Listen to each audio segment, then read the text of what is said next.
Social post ਵੇਖ ਰਹੀ ਸਾਰੀ audience ਦਾ ਮੈਂ ਮਨਵੀਰ ਕੌਰ ਸਵਾਗਤ ਕਰਦੀ ਹਾਂ। ਆਪਾਂ ਜਾਣਦੇ ਹਾਂ ਜ਼ੀਰਾ ਦੇ ਵਿੱਚ ਇੱਕ ਸ਼ਰਾਬ ਫੈਕਟਰੀ ਵੱਲੋਂ ਪੈਦਾ ਕੀਤਾ ਜਾ ਰਿਹਾ ਜਿਹੜਾ ਪ੍ਰਦੂਸ਼ਣ ਹੈ ਉਹਦੇ ਖਿਲਾਫ ਲਗਾਤਾਰ ਧਰਨਾ ਪ੍ਰਦਰਸ਼ਨ ਜਿਹੜਾ ਹੈ ਉਹ ਪ੍ਰੋਟੈਸਟ ਚੱਲਦਾ ਪਿਆ ਹੈ। ਪਰ ਉਸ ਪ੍ਰੋਟੈਸਟ ਨੂੰ ਕੋਈ ਬਹੁਤ ਵੱਡਾ ਸਾਇੰਟੀਫਿਕ ਆਧਾਰ ਹਜੇ ਤੱਕ ਹਾਸਿਲ ਨਹੀਂ ਹੋ ਪਾਇਆ ਕਿਉਂਕਿ ਲੈਬ ਰਿਪੋਰਟਸ ਨੇ ਉਸ ਡਿਸਟਿਲਰੀ ਨੂੰ ਮੈਲਬਰੋਸ ਡਿਸਟਿਲਰੀ ਜੋ ਜ਼ੀਰਾ ਦੇ ਵਿੱਚ ਹੈ ਉਹਨੂੰ ਇੱਕ ਤਰ੍ਹਾਂ ਦੇ ਨਾਲ ਬਰੀ ਕੀਤਾ ਹੈ। ਇਸੇ ਹੀ ਧਰਨੇ ਨੂੰ ਸਾਇੰਟੀਫਿਕ ਆਧਾਰ ਮਜ਼ਬੂਤ ਕਰਨ ਦੇ ਲਈ ਔਰ ਵਾਤਾਵਰਣ ਦੇ ਕੰਟੈਕਸਟ ਦੇ ਵਿੱਚ ਔਰ ਖਾਸ ਤੌਰ ਤੇ ਸ਼ਰਾਬ ਔਰ ਗੰਨਾ ਮਿੱਲਾਂ ਜਿਹੜੀਆਂ ਨੇ ਇਹਨਾਂ ਵੱਲੋਂ ਪੈਦਾ ਕੀਤਾ ਜਾ ਰਿਹਾ ਜਿਹੜਾ ਪੋਲਿਊਸ਼ਨ ਹੈ ਉਹਦੇ ਤੇ ਬਹੁਤ ਹੀ ਵਿਗਿਆਨਿਕ ਤੱਥਾਂ ਦੇ ਨਾਲ ਗੱਲਬਾਤ ਕਰਨ ਲਈ ਅੱਜ ਦਾ ਮੈਂ ਇੱਕ ਖਾਸ ਪ੍ਰੋਗਰਾਮ ਤੁਹਾਡੇ ਲਈ ਲੈ ਕੇ ਆਈ ਹਾਂ। ਮੇਰੇ ਨਾਲ ਖਾਸ ਗੈਸਟ ਮੌਜੂਦ ਰਹਿਣਗੇ ਜਿਹੜੇ ਖੁਦ ਸਾਇੰਟਿਸਟ ਨੇ ਔਰ ਇਸੇ ਹੀ ਖਿੱਤੇ ਦੇ ਨਾਲ ਇਸੇ ਹੀ ਵੇਸਟ ਵਾਟਰ ਮੈਨੇਜਮੈਂਟ ਦੇ ਵਿੱਚ ਉਹਨਾਂ ਨੇ ਆਪਣਾ ਬਹੁਤ ਯੋਗਦਾਨ ਭਾਰਤ ਦੇ ਵਿੱਚ ਵੀ ਔਰ ਕੈਨੇਡਾ ਦੇ ਵਿੱਚ ਵੀ ਪਾਇਆ। ਮੈਂ ਇੰਟਰੋਡਿਊਸ ਕਰ ਰਹੀ ਹਾਂ ਤੁਹਾਡੇ ਸਾਹਮਣੇ ਡਾਕਟਰ ਸੰਜੀਵ ਆਲੂਵਾਲੀਆ ਜੀ ਔਰ ਮੈਂ ਚਾਹਾਂਗੀ ਸਰ ਤੁਹਾਡਾ ਬਹੁਤ-ਬਹੁਤ ਵੈਲਕਮ। ਤੁਹਾਡਾ ਬਹੁਤ-ਬਹੁਤ ਧੰਨਵਾਦ ਮਨਵੀਰ ਜੀ for inviting me for this talk show. ਮੈਂ ਚਾਹੁੰਦੀ ਹਾਂ ਕਿ ਇੱਕ ਵਾਰੀ ਤੁਸੀਂ ਸਮਾਲ ਇੰਟਰੋਡਕਸ਼ਨ ਆਪਣੀ ਦਿਓ ਜਨਤਾ ਨੂੰ, ਸਾਡੇ ਦਰਸ਼ਕਾਂ ਨੂੰ, ਤਾਂ ਕਿ ਲੋਕ ਸਮਝ ਸਕਣ ਕਿ ਕੌਣ ਸਾਹਿਬ ਗੱਲ ਕਰ ਰਹੇ ਨੇ ਤੁਹਾਡੇ ਤੱਥਾਂ ਤੇ ਜਿਹੜਾ ਭਰੋਸਾ ਕਰ ਸਕਣ। ਹਾਂਜੀ, ਮੇਰੀ ਜਿਹੜੀ ਹੈਗੀ ਹੈ ਡਾਕਟਰੇਟ ਹੈ ਉਹ એનર્ਜੀ ਸਾਇੰਸਿਸ ਐਂਡ ਟੈਕਨੋਲੋਜੀ ਦੀ ਹੈ ਤੇ ਇੰਡੀਆ 'ਚ ਮੈਂ ਪੰਜਾਬ ਐਗਰੀਕਲਚਰ ਯੂਨੀਵਰਸਿਟੀ 'ਚ ਡਿਪਾਰਟਮੈਂਟ ਆਫ ਸਿਵਲ ਇੰਜੀਨੀਅਰਿੰਗ 'ਚ ਕੋਈ 10 ਕੁ ਸਾਲ ਸਾਇੰਸਦਾਨ ਦੇ ਵਜੋਂ ਨੌਕਰੀ ਕੀਤੀ ਸੀਗੀ। ਮੇਰੀ ਜਿਹੜੀ PhD ਵੀ ਸੀਗੀ ਉਹ ਬਾਇਓਗੈਸ ਤੇ ਸੀਗੀ, ਐਨਾਰੋਬਿਕ ਡਾਈਜੈਸਸ਼ਨ।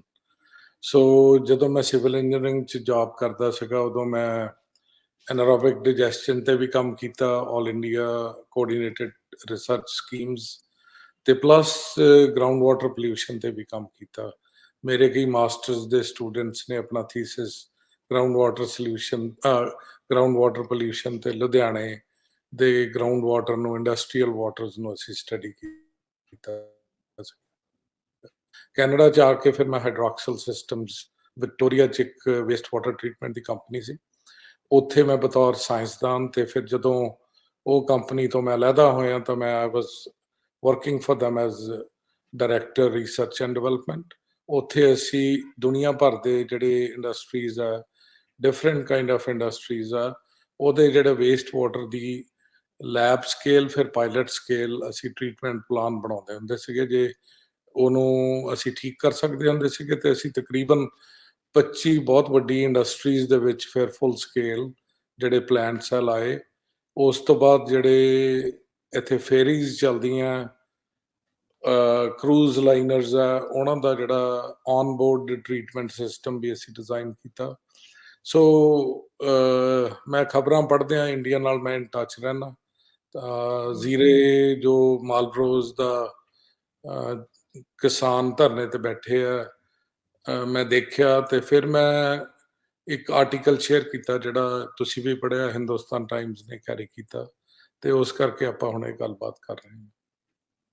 ਜੀ ਡਾਕਟਰ ਸਾਹਿਬ, ਤੁਹਾਡੇ ਤੋਂ ਅਸੀਂ ਕੰਪੈਰੀਟਿਵ ਸਟੱਡੀ ਵੀ ਮੰਗਾਂਗੇ ਥੋੜੀ ਜਿਹੀ ਕਿ ਤੁਸੀਂ ਸਾਨੂੰ ਕੰਪੇਅਰ ਕਰਕੇ ਦੱਸੋ ਕਿ ਪੰਜਾਬ ਦੇ ਵਿੱਚ, ਭਾਰਤ ਦੇ ਵਿੱਚ ਔਰ ਕੈਨੇਡਾ ਦੇ ਵਿੱਚ ਜਿਹੜਾ ਵੇਸਟ ਵਾਟਰ ਟ੍ਰੀਟਮੈਂਟ ਹੈ ਕਿਵੇਂ ਕੰਮ ਕਰਦਾ। ਪਰ ਉਸ ਤੋਂ ਪਹਿਲਾਂ ਮੈਂ ਬੜਾ ਸਿੱਧਾ ਜਿਹਾ ਇਹ ਜਾਨਣਾ ਚਾਹਾਂਗੀ, ਸਾਡੇ ਦਰਸ਼ਕ ਜਾਨਣਾ ਚਾਹਣਗੇ ਕਿ ਜਿਹੜਾ ਜ਼ੀਰਾ ਦੇ ਵਿੱਚ ਵੀ ਪ੍ਰੋਟੈਸਟ ਹੈ ਕਿ ਡਿਸਟਿਲਰੀ ਜੋ ਐਥਨੋਲ ਦੀ ਪ੍ਰੋਡਕਸ਼ਨ ਕਰਦੀ ਹੈ, ਉਹ ਐਥਨੋਲ ਪ੍ਰੋਡਕਸ਼ਨ ਕੀ ਚੀਜ਼ ਆ? ਬੜੀ ਆਪਾਂ ਸਿੰਪਲ ਭਾਸ਼ਾ ਦੇ ਵਿੱਚ ਅਗਰ ਸਮਝਣਾ ਹੋਵੇ ਤਾਂ ਜੀ।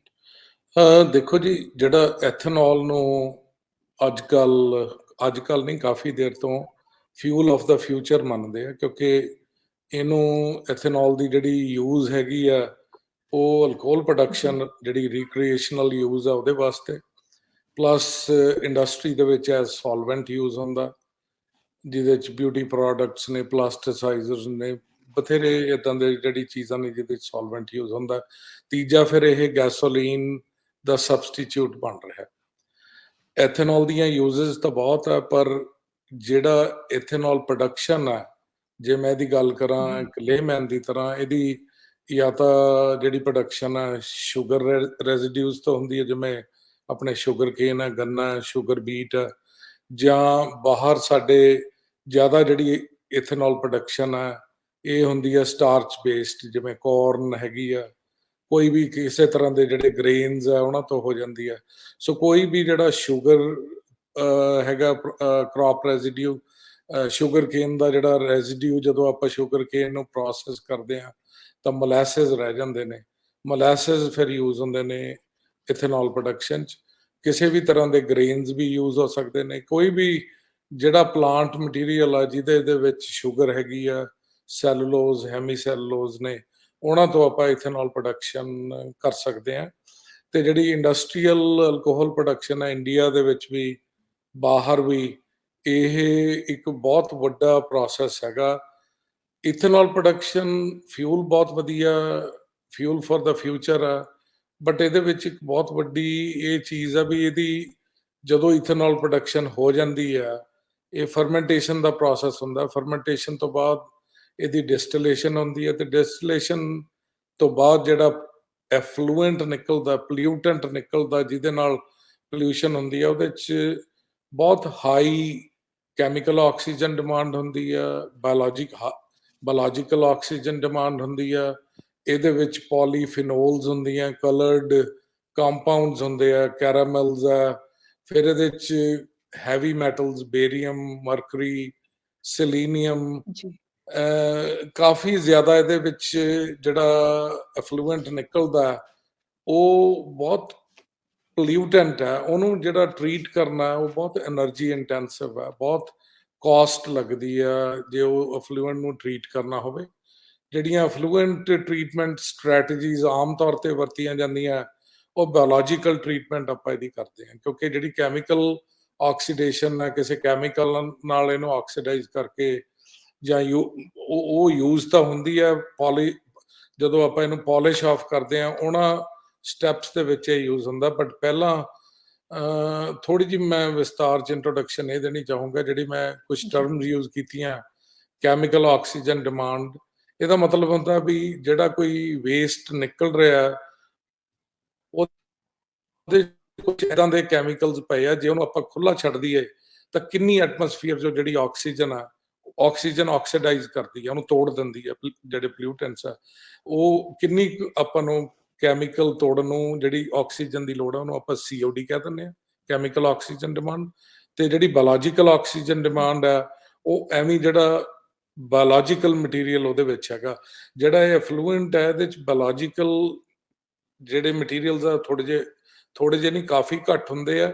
ਜਿਹੜੇ ਕੈਮੀਕਲ ਮਟੀਰੀਅਲਸ ਆ ਉਹ ਜ਼ਿਆਦਾ ਹੁੰਦੇ ਆ। ਇਸ ਕਰਕੇ ਜਿਹੜਾ ਐਫਲੂਐਂਟ ਨਿਕਲਦਾ ਉਹਦੀ ਕੈਮੀਕਲ ਆਕਸੀਜਨ ਡਿਮਾਂਡ ਬਹੁਤ ਜ਼ਿਆਦਾ ਹਾਈ ਹੁੰਦੀ ਹੈ, ਬਾਇਓਲੋਜੀਕਲ ਆਕਸੀਜਨ ਡਿਮਾਂਡ ਵੀ ਹਾਈ ਹੁੰਦੀ ਹੈ। ਸੋ ਇਹਨੂੰ ਜਦੋਂ ਇਹ ਨਿਕਲਦਾ, ਜ਼ਿਆਦਾ ਜਿਹੜੇ ਵਰਲਡ ਓਵਰ ਟੈਕਨੀਕਸ ਯੂਜ਼ ਕਰਦੇ ਆ ਉਹ ਐਨਾਰੋਬਿਕ ਟਰੀਟਮੈਂਟ ਆ। ਜਿਹੜੇ ਐਨਾਰੋਬਿਕ ਬੈਕਟੀਰੀਆ ਆਕਸੀਜਨ ਤੋਂ ਬਗੈਰ ਇਹ ਪੋਲਿਊਟੈਂਟਸ ਨੂੰ ਤੋੜਦੇ ਆ।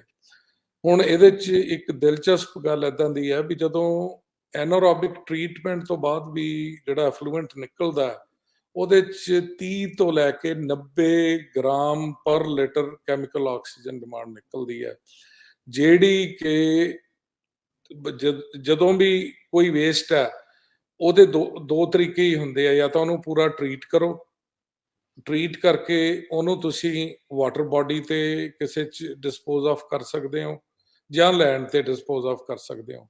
ਪਰ ਵਾਟਰ ਬਾਡੀ ਤੇ ਲੈਂਡ ਤੇ ਡਿਸਪੋਜ਼ ਆਫ ਕਰਨ ਤੋਂ ਉਹਦੇ ਕਰੈਕਟਰਿਸਟਿਕਸ ਆਪਾਂ ਨੂੰ ਪਤਾ ਹੋਣਾ ਚਾਹੀਦੇ ਆ। ਯੂਜੂਅਲੀ ਜਿਹੜੀ ਬਾਇਓਲੋਜੀਕਲ ਆਕਸੀਜਨ ਡਿਮਾਂਡ ਆ ਉਹ 8 ਮਿਲੀਗ੍ਰਾਮ ਪਰ ਲੀਟਰ ਤੋਂ ਘੱਟ ਹੋਣੀ ਚਾਹੀਦੀ ਹੈ, ਤੇ ਜਿਹੜੀ COD ਆ ਉਹ 100 ਤੋਂ ਥੱਲੇ ਹੋਣੀ ਚਾਹੀਦੀ ਹੈ।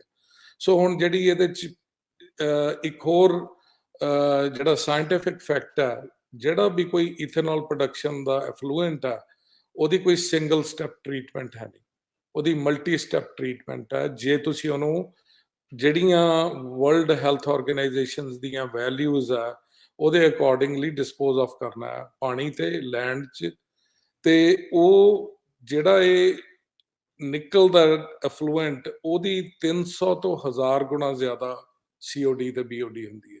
ਸੋ ਤੁਸੀਂ ਅੰਦਾਜ਼ਾ ਲਾ ਸਕਦੇ ਹੋ ਵੀ ਕੋਈ ਤਰੀਕਾ ਨਹੀਂ ਉਹਨੂੰ ਆਪਾਂ ਲੈਂਡ ਤੇ ਡਿਸਪੋਜ਼ ਕਰ ਦਈਏ ਜਾਂ ਪਾਣੀ 'ਚ ਡਿਸਪੋਜ਼ ਕਰ ਦਈਏ।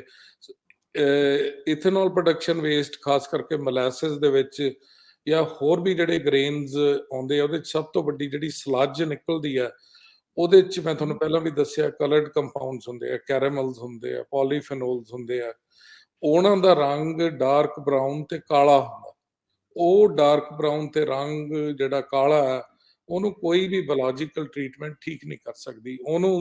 ਫਿਰ ਉਹਨੂੰ ਪਰਾਂ ਕਰਨ ਨੂੰ, ਉਹਨੂੰ ਪਾਣੀ ਚੋਂ ਕੱਢਣ ਨੂੰ ਤੁਹਾਡੇ ਕੋਲ ਕੈਮੀਕਲ ਆਕਸੀਡੇਸ਼ਨ ਦੀ ਟੈਕਨੀਕਸ ਨੇ, ਤੁਹਾਡੇ ਕੋਲ UV ਆਕਸੀਡੇਸ਼ਨ ਆ, ਤੁਹਾਡੇ ਕੋਲ ਓਜ਼ੋਨ ਟ੍ਰੀਟਮੈਂਟ ਆ।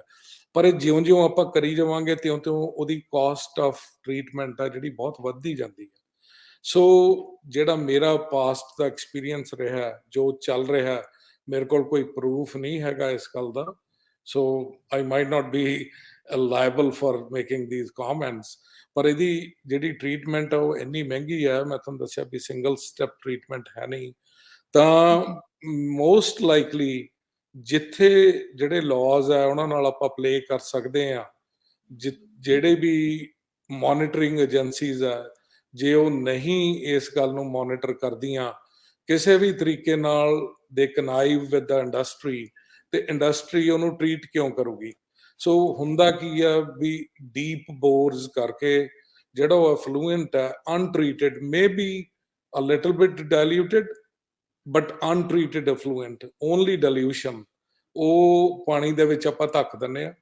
ਸੋ ਉਹ ਜਿਹੜਾ ਪੋਲਿਊਟੈਂਟ ਹੁਣ ਸੈਕੰਡ ਸਟ੍ਰੈਟਾ ਐਕੋਫਰ 'ਚ ਚਲੇ ਗਏ, ਉਹ ਇੱਕ ਦਿਨ 'ਚ ਤਾਂ ਬਾਹਰ ਆਉਂਦੇ ਨੇ ਜੀ। It takes years and years, and ਹੌਲੀ ਹੌਲੀ ਜਿਹੜਾ ਸੈਕੰਡ ਸਟ੍ਰੈਟਾ ਉਹ ਪੋਲਿਊਟ ਹੋਣ ਲੱਗ ਜਾਂਦਾ। ਸੋ ਜਿਹੜਾ ਹੁਣ ਟਿਊਬਵੈਲਸ ਦੇ ਜਿਹੜਾ ਵਿੱਚ ਹਾਂ, ਪਾਣੀ ਜਿਹੜਾ ਟਿਊਬਵੈਲ ਦੇ ਵਿੱਚ ਆਉਂਦਾ ਆ ਡਾਕਟਰ ਸਾਹਿਬ, ਫਿਰ ਇਹੀ ਉੱਥੇ ਪ੍ਰਦਰਸ਼ਨਕਾਰੀ ਕਹਿ ਰਹੇ ਨੇ ਪਿੰਡਾਂ ਦੇ ਲੋਕ ਕਿ ਸਾਡੇ ਟਿਊਬਵੈਲ ਦੇ ਵਿੱਚੋਂ ਗੁਰਦੁਆਰੇ ਦੇ ਵਿੱਚ ਬੋਰ ਕੀਤਾ ਗਿਆ ਸੀ ਤਾਂ ਉਹਦੇ ਵਿੱਚੋਂ ਸ਼ਰਾਬ ਵਾਲੀ ਸਮੈਲ ਦਾ ਪਾਣੀ ਆਇਆ। ਸੋ ਇਹ ਹਾਂਜੀ, ਉਹੀ ਸ਼ਰਾਬ ਵਾਲੀ ਵਾਪਿਸ ਆ ਰਿਹਾ ਸਮੈਲ ਜੀ? ਤਾਂ ਚਲੋ ਉਹਦੇ 'ਚ ਜਿਹੜਾ ਇਥੇਨੋਲ ਅਲਕੋਹਲ ਕੰਟੈਂਟ ਆ ਉਹ ਤਾਂ ਬਹੁਤ ਘੱਟ ਹੋਊਗਾ, ਪਰ ਉਹਦੇ 'ਚ ਪੋਲੀਫੀਨੋਲਸ ਹੋਣਗੀਆਂ, ਉਹਦੇ 'ਚ ਜਿਹੜਾ ਟੋਟਲ ਡਿਸੋਲਵਡ ਸੋਲਿਡ ਕੰਟੈਂਟ ਜ਼ਿਆਦਾ ਹੋਊਗਾ, ਟੋਟਲ ਸਸਪੈਂਡਡ ਸੋਲਿਡ ਕੰਟੈਂਟ ਜ਼ਿਆਦਾ ਹੋਊਗਾ, ਉਹਦੀ BOD ਡਰਿੰਕੇਬਲ ਤੋਂ ਜ਼ਿਆਦਾ ਹੋਊਗੀ, ਉਹਦੇ 'ਚ ਕੈਰਾਮਲਸ ਪੋਲੀਫੀਨੋਲਸ ਹੋਣਗੇ, ਉਹਦੇ 'ਚ ਚਾਂਸ ਹੈ ਉਹਦੇ 'ਚ ਹੈਵੀ ਮੈਟਲਸ ਵੀ ਹੋਣਗੇ, ਹੈਵੀ ਮੈਟਲਸ ਲਾਈਕ ਮਰਕਰੀ, ਬੇਰੀਅਮ, ਸਿਲੀਨੀਅਮ, ਉਹਦੇ 'ਚ ਨਾਈਟ੍ਰੇਟ ਲੈਵਲ ਵੀ ਜ਼ਿਆਦਾ ਹੋਊਗਾ, ਉਹਦੇ 'ਚ ਪੋਟੈਸ਼ੀਅਮ ਲੈਵਲ ਵੀ ਜ਼ਿਆਦਾ ਹੋਊਗਾ। ਇਹ ਸਾਰੇ ਜਿਹੜੇ ਇਹ ਚੀਜ਼ਾਂ ਨੇ, ਇਹ ਬਿਮਾਰੀਆਂ ਲਿਆਉਂਦੀਆਂ ਨੇ ਬੰਦਿਆਂ ਨੂੰ ਵੀ, ਕੈਟਲ ਨੂੰ ਵੀ, ਕ੍ਰੌਪਸ ਨੂੰ ਵੀ। ਬੰਦਿਆਂ 'ਚ ਵਿਜ਼ੀਬਲ ਬਿਮਾਰੀਆਂ ਨੇ ਸਾਰੀਆਂ ਚੀਜ਼ਾਂ ਨਾਲ, ਮਿਊਟੇਸ਼ਨਸ ਹੋ ਜਾਂਦੀਆਂ ਨੇ, ਮਿਊਟੇਸ਼ਨਸ ਹੋ ਜੀ, ਕੇ ਫਰਟੀਲਿਟੀ ਮਿਊਟੇਸ਼ਨਸ। ਦੀ ਪ੍ਰੋਬਲਮ ਹੈ, ਕੈਂਸਰ ਦੀ ਪ੍ਰੋਬਲਮ ਹੈ, ਅਲਰਜੀਜ਼ ਆ ਬਹੁਤ ਤਰ੍ਹਾਂ ਦੀਆਂ। It's not fit for drinking. ਜਿਹੜਾ ਪਾਣੀ, ਜਿਹੜਾ ਪੋਲਿਊਟਡ ਪਾਣੀ ਆਉਂਦਾ, ਮੋਸਟ ਆਫ ਦਾ ਇੰਡਸਟਰੀਜ਼ ਮੈਨੂੰ ਲੱਗਦਾ ਪੰਜਾਬ ਦੇ ਵਿੱਚ ਜਾਂ ਇੰਡੀਆ ਦੇ ਵਿੱਚ ਇਹ ਕੰਮ ਕਰ ਰਹੀਆਂ ਨੇ। ਸਾਡੇ ਜਦੋਂ ਕੋਈ ਇੰਡਸਟਰੀ ਐਸਟੈਬਲਿਸ਼ ਵੀ ਹੁੰਦੀ ਆ, ਆਮ ਸ਼ੋਰ ਇੰਡੀਆ 'ਚ ਵੀ ਇਹੀ ਹੁੰਦਾ ਹੋਊਗਾ, ਸਾਡੇ ਜਦੋਂ ਇੰਡਸਟਰੀ ਐਸਟੈਬਲਿਸ਼ ਹੁੰਦੀ ਆ ਨਾ, ਜਦੋਂ ਉਹਨਾਂ ਨੇ ਪਰਮਿਟ ਲੈਣੇ ਹੁੰਦੇ ਆ, ਉਹ ਪਹਿਲਾਂ ਪੂਰਾ ਇੱਕ ਬਲੂਪ੍ਰਿੰਟ ਬਣਾ ਕੇ ਦਿੰਦੇ ਆ, ਉਹਦੀ ਸਾਇੰਟੀਫਿਕ ਡਾਕੂਮੈਂਟ ਦਿੰਦੇ ਆ, ਜਿਵੇਂ ਥੀਸਿਸ ਲਿਖਣਾ ਹੁੰਦਾ, ਉਹਦੇ 'ਚ ਦੱਸਦੇ ਆ ਵੀ ਅਸੀਂ ਆਹ ਚੀਜ਼ ਨੂੰ ਸਬਸਟ੍ਰੇਟ ਇਹ ਤੋਂ ਅਸੀਂ ਬਣਾਉਣਾ, ਆਹ ਪ੍ਰੋਸੈਸ ਹੋਊਗਾ, ਇਹਨੇ ਪ੍ਰੋਸੈਸ ਤੋਂ ਬਾਅਦ ਆਹ ਅਫਲੂਐਂਟ ਹੋਣਗੇ, ਇੰਨੀ ਕੁਆਂਟੀਟੀ ਅਫਲੂਐਂਟ ਦੀ ਹੋਊਗੀ ਤੇ ਉਹਨੂੰ ਅਸੀਂ ਇਸ ਤਰੀਕੇ ਨਾਲ ਟ੍ਰੀਟ ਕਰਾਂਗੇ ਤੇ ਇਸ ਤਰੀਕੇ ਨਾਲ ਅਸੀਂ ਡਿਸਪੋਜ਼ ਆਫ ਕਰਾਂਗੇ। ਸੋ ਇੰਡੀਆ 'ਚ ਵੀ ਇਹ ਬਲੂਪ੍ਰਿੰਟ ਬਣਿਆ ਹੋਊਗਾ, ਮਾਲਬਰੋਜ਼ ਪਲਾਂਟ ਦਾ ਵੀ ਬਣਿਆ ਹੋਊਗਾ। ਉਹ ਹੁਣ ਫੋਲੋ ਹੁੰਦਾ ਨਹੀਂ ਹੁੰਦਾ, ਹੂ ਨੋਜ਼। ਸਭ ਤੋਂ ਵੱਡੀ ਗੱਲ ਹੈ, ਜੇ ਮੈਂ ਉੱਥੇ ਜਾਵਾਂ ਇੱਕ ਹਫ਼ਤੇ 'ਚ, ਕਿਸੇ ਵੀ ਇੰਡਸਟਰੀ 'ਚ ਜਾ ਕੇ ਤੁਸੀਂ ਇੱਕ ਹਫ਼ਤੇ ਵਿੱਚ ਐਸਟੈਬਲਿਸ਼ ਕਰ ਸਕਦੇ ਹੋ ਵੀ ਉਹ ਕਰ ਕੀ ਰਹੇ ਆ। ਇਹ ਤਾਂ ਹੈ ਨਹੀਂ ਵੀ ਜਿਹੜਾ ਪ੍ਰੋਡਕਸ਼ਨ ਪਲਾਂਟ ਇੱਕ ਸੈਪਰੇਟ ਚੀਜ਼ ਆ। ਸਭ ਤੋਂ ਪਹਿਲਾਂ ਜਿਹੜਾ ਵੀ ਕੋਈ ਸਬਸਟ੍ਰੇਟ ਆ ਉਹਨੂੰ ਸੋਲੂਬਲਾਈਜ਼ ਹੋਣਾ, ਸੋਲੂਬਲਾਈਜ਼ ਤੋਂ ਬਾਅਦ ਉਹਦੀ ਫਰਮੈਂਟੇਸ਼ਨ ਹੋਣੀ ਹੈ, ਅਲਕੋਹਲ ਪ੍ਰੋਡਕਸ਼ਨ ਦੀ ਗੱਲ ਕਰ ਰਿਹਾ ਮੈਂ। ਉਸ ਤੋਂ ਬਾਅਦ ਜੀ। ਉਹਦੀ ਡਿਸਟਿਲੇਸ਼ਨ ਹੋਣੀ ਹੈ, ਡਿਸਟਿਲੇਸ਼ਨ ਤੋਂ ਬਾਅਦ ਉਹਦਾ ਅਫਲੂਐਂਟ ਬਣਨਾ।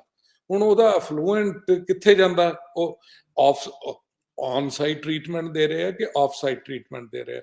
ਆਫ ਸਾਈਟ ਟ੍ਰੀਟਮੈਂਟ ਦੇਣੀ ਬਹੁਤ ਮੁਸ਼ਕਲ ਆ, ਕਿਉਂਕਿ 1 ਲੀਟਰ ਜਦੋਂ ਅਲਕੋਹਲ ਬਣਦੀ ਆ ਤਾਂ 10 ਤੋਂ 15 ਲੀਟਰ ਅਫਲੂਐਂਟ ਜਨਰੇਟ ਹੁੰਦਾ। ਇੰਨੀ ਲਾਰਜ ਕੁਆਂਟੀਟੀ ਦੇ ਵਿੱਚ ਅਫਲੂਐਂਟ ਕਿਤੇ ਹੋਰ ਲਿਜਾ ਕੇ ਟ੍ਰੀਟ ਕਰਨਾ ਪੋਸੀਬਲ ਨਹੀਂ ਹੈ। ਸੋ ਇਹ ਇੰਡਸਟਰੀ ਦੇ ਪ੍ਰੈਮਿਸਿਸ ਤੋਂ ਹੀ ਪਤਾ ਲੱਗ ਸਕਦਾ ਵੀ ਉਹ ਟ੍ਰੀਟ ਕਿੱਦਾਂ ਕਰ ਰਹੇ ਆ। ਜੇ ਐਨਾਰੋਬਿਕ ਉਹਨੂੰ ਟ੍ਰੀਟ, ਜੇ ਕੈਮੀਕਲ ਆਕਸੀਡੇਸ਼ਨ ਦੇ ਰਹੇ ਆ, that is humongous cost। Chemical oxidation ਨਹੀਂ ਦੇ ਸਕਦੇ। UV ਆਕਸੀਡੇਸ਼ਨ ਦੇ ਨਹੀਂ ਦੇ ਸਕਦੇ, ਓਜ਼ੋਨ ਟ੍ਰੀਟਮੈਂਟ ਨਹੀਂ ਦੇ ਸਕਦੇ, ਉਹ ਬਾਇਓਲੋਜੀਕਲ ਟ੍ਰੀਟਮੈਂਟ ਹੀ ਦੇ ਸਕਦੇ ਆ, ਐਰੋਬਿਕ ਜਾਂ ਐਨਾਰੋਬਿਕ। ਐਨਾਰੋਬਿਕ ਟ੍ਰੀਟਮੈਂਟ ਜਿਹੜੀ ਉਹ ਪ੍ਰਚਲਿਤ ਟ੍ਰੀਟਮੈਂਟ ਹੈ, ਤਾਂ ਉਹਦੇ ਪੂਰੇ ਰਿਐਕਟਰ ਹੁੰਦੇ ਆ, ਉਹਦਾ ਪੂਰੇ ਪੈਰਾਮੀਟਰਸ ਹੁੰਦੇ ਆ ਵੀ ਇੰਨੇ ਦਿਨ ਇਹਦਾ ਰਿਟੈਂਸ਼ਨ ਟਾਈਮ ਹੋਊਗਾ, ਫਲੂਐਂਟ ਇੱਕ ਦਿਨ ਤਾਂ ਐ ਤਾਂ ਹੈ ਨਹੀਂ ਵੀ ਇੱਕ ਪਾਸੋਂ ਫਲੂਐਂਟ ਆਇਆ ਦੂਜੇ ਪਾਸੋਂ ਦੀ ਲੰਘ ਗਿਆ। ਉਹ ਜਿਹੜਾ ਪਲਾਂਟ ਹੋਊਗਾ ਐਨਾਰੋਬਿਕ ਟ੍ਰੀਟਮੈਂਟ ਦਾ, ਉਹਦੀ ਬਹੁਤ ਵੱਡੀ ਕਪੈਸਿਟੀ ਹੋਊਗੀ, ਜਿਹਦੇ 'ਚ ਇਹਦਾ retention time could vary from few days to 10 days, like few days to few weeks, 2 weeks ਵੀ ਲੱਗ ਸਕਦੇ ਆ ਐਨਾਰੋਬਿਕ।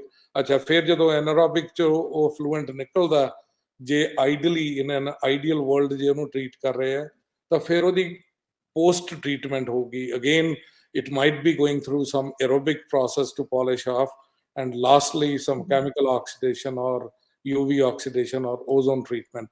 I'm sure ਇਹ ਕੁਝ ਨਹੀਂ ਹੋ ਰਿਹਾ, ਜੋ ਵੀ ਵੈਲਿਊਜ਼। ਡਾਕਟਰ ਸਾਹਿਬ ਹਾਂਜੀ ਡਾਕਟਰ ਸਾਹਿਬ ਤੁਸੀਂ ਬਹੁਤ ਇੰਟਰਸਟਿੰਗ ਗੱਲਾਂ ਦੱਸ ਰਹੇ ਹੋ। ਮੈਂ ਥੋੜਾ ਜਿਹਾ ਸਮ ਅਪ ਕਰਦਾ ਜੋ ਤੁਸੀਂ ਹੁਣ ਤੱਕ ਵਿੱਚੋਂ ਜੋ ਮੈਨੂੰ ਬਹੁਤ ਆਈ ਫਾਊਂਡ ਇਟ ਕਿ 1 ਲੀਟਰ ਸ਼ਰਾਬ ਬਣਾਉਣ ਲਈ 10 ਤੋਂ 15 ਲੀਟਰ ਪਾਣੀ ਐਫਲੂਐਂਟ ਨਿਕਲਦਾ ਹੈ, ਜਿਹੜਾ ਹਾਂਜੀ ਪੋਲਿਊਟੈਂਟ ਹੈ ਆਪਣੇ ਆਪ ਦੇ ਹਾਂਜੀ ਵਿੱਚ। ਔਰ ਦੂਸਰੀ ਗੱਲ ਤੁਸੀਂ ਨਾਲ ਕਹੀ ਕਿ ਪਾਣੀ ਜਿਹੜਾ ਉੱਥੋਂ ਐਫਲੂਐਂਟ ਨਿਕਲਦਾ ਹੈ, ਵੇਸਟ ਵਾਟਰ ਆਪਾਂ ਚਾਹੇ ਕਹਿ ਲਈਏ, ਜਿਹਦੇ ਵਿੱਚ ਬਹੁਤ ਪੋਲਿਊਟੈਂਟ ਮਿਕਸ ਹੋਏ ਹੁੰਦੇ ਨੇ, ਉਹਨੂੰ ਟ੍ਰੀਟ ਕਰਨਾ ਇੱਕ ਸਟੈਪ ਦੇ ਵਿੱਚ ਨਹੀਂ ਹੁੰਦਾ, ਮਲਟੀ ਸਟੈਪ ਉਹਦੇ ਵਿੱਚ ਹੈਗੇ ਨੇ, ਜੋ ਕਿ ਬਹੁਤ ਮਹਿੰਗਾ ਵੀ ਪੈਂਦਾ ਕੰਪਨੀਆਂ ਨੂੰ।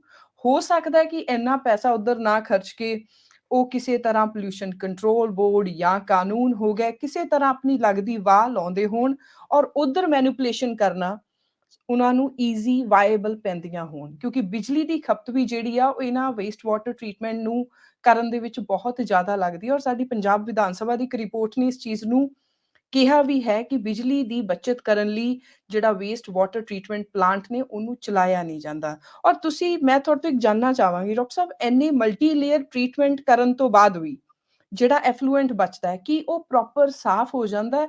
ਕੀ ਉਹਦੇ ਵਿੱਚ ਕੋਈ ਪੋਲਿਊਟੈਂਟ ਫਿਰ ਵੀ ਬਾਕੀ ਬਚਦਾ ਹੈ? ਕੀ ਉਹ ਪੀਣਯੋਗ ਪਾਣੀ ਬਣ ਜਾਂਦਾ ਹੈ ਜੀ? ਇਹਦੇ 'ਚ ਬੜੀ ਇੰਟਰਸਟਿੰਗ ਗੱਲਾਂ ਨੇ ਮਨਵੀਰ ਜੀ। ਸਭ ਤੋਂ ਪਹਿਲਾਂ ਮੈਂ ਤੁਹਾਨੂੰ ਇੱਕ ਫੈਕਟ ਦੱਸਣਾ ਚਾਹੁੰਦਾ। ਇੰਡਸਟਰੀਅਲ ਜੀ ਪ੍ਰੋਸੈਸ 18th ਸੈਂਚੁਰੀ 'ਚ ਇੰਗਲੈਂਡ 'ਚ ਸ਼ੁਰੂ ਹੋਇਆ ਸੀਗਾ, ਫਿਰ ਇਹ 19th ਸੈਂਚੁਰੀ 'ਚ ਯੂਰਪ 'ਚ ਸਪਰੈਡ ਹੋ ਗਿਆ, ਅਮਰੀਕਾ, ਕੈਨੇਡਾ।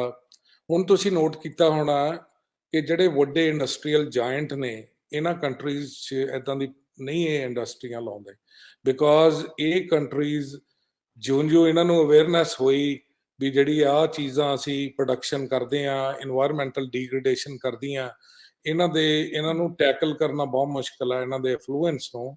ਉਹਨਾਂ ਨੇ ਆਪਣਾ ਫੋਕਸ ਥਰਡ ਵਰਲਡ ਕੰਟਰੀਜ਼ ਵੱਲ ਨੂੰ ਸ਼ਿਫਟ ਕਰਤਾ, ਬਿਕੋਜ਼ ਇੱਕ ਤਾਂ ਲੈਂਡ ਦੀ ਅਵੇਲੇਬਿਲਿਟੀ, ਡਿਸਪੋਜ਼ਲ ਦੀ, ਪਾਣੀ 'ਚ, ਤੇ ਜਿਹੜੇ ਲੋਕਲ ਪੋਲਿਊਸ਼ਨ ਮੋਨੀਟਰਿੰਗ ਲਾਜ਼ ਆ ਉਹਨੂੰ ਅਬਿਊਜ਼ ਕਰ ਸਕਦੇ ਆ ਪੈਸੇ ਦੇ ਕੇ। ਸੋ ਹੁਣ ਇਹ ਥਰਡ ਵਰਲਡ ਕੰਟਰੀਜ਼ ਇੱਕ ਇਹਨਾਂ ਦਾ ਗਰਾਊਂਡ ਬਣ ਗਿਆ ਜਿੱਥੇ ਇਹ ਇੰਡਸਟਰੀਜ਼ ਲਾਉਂਦੇ ਆ।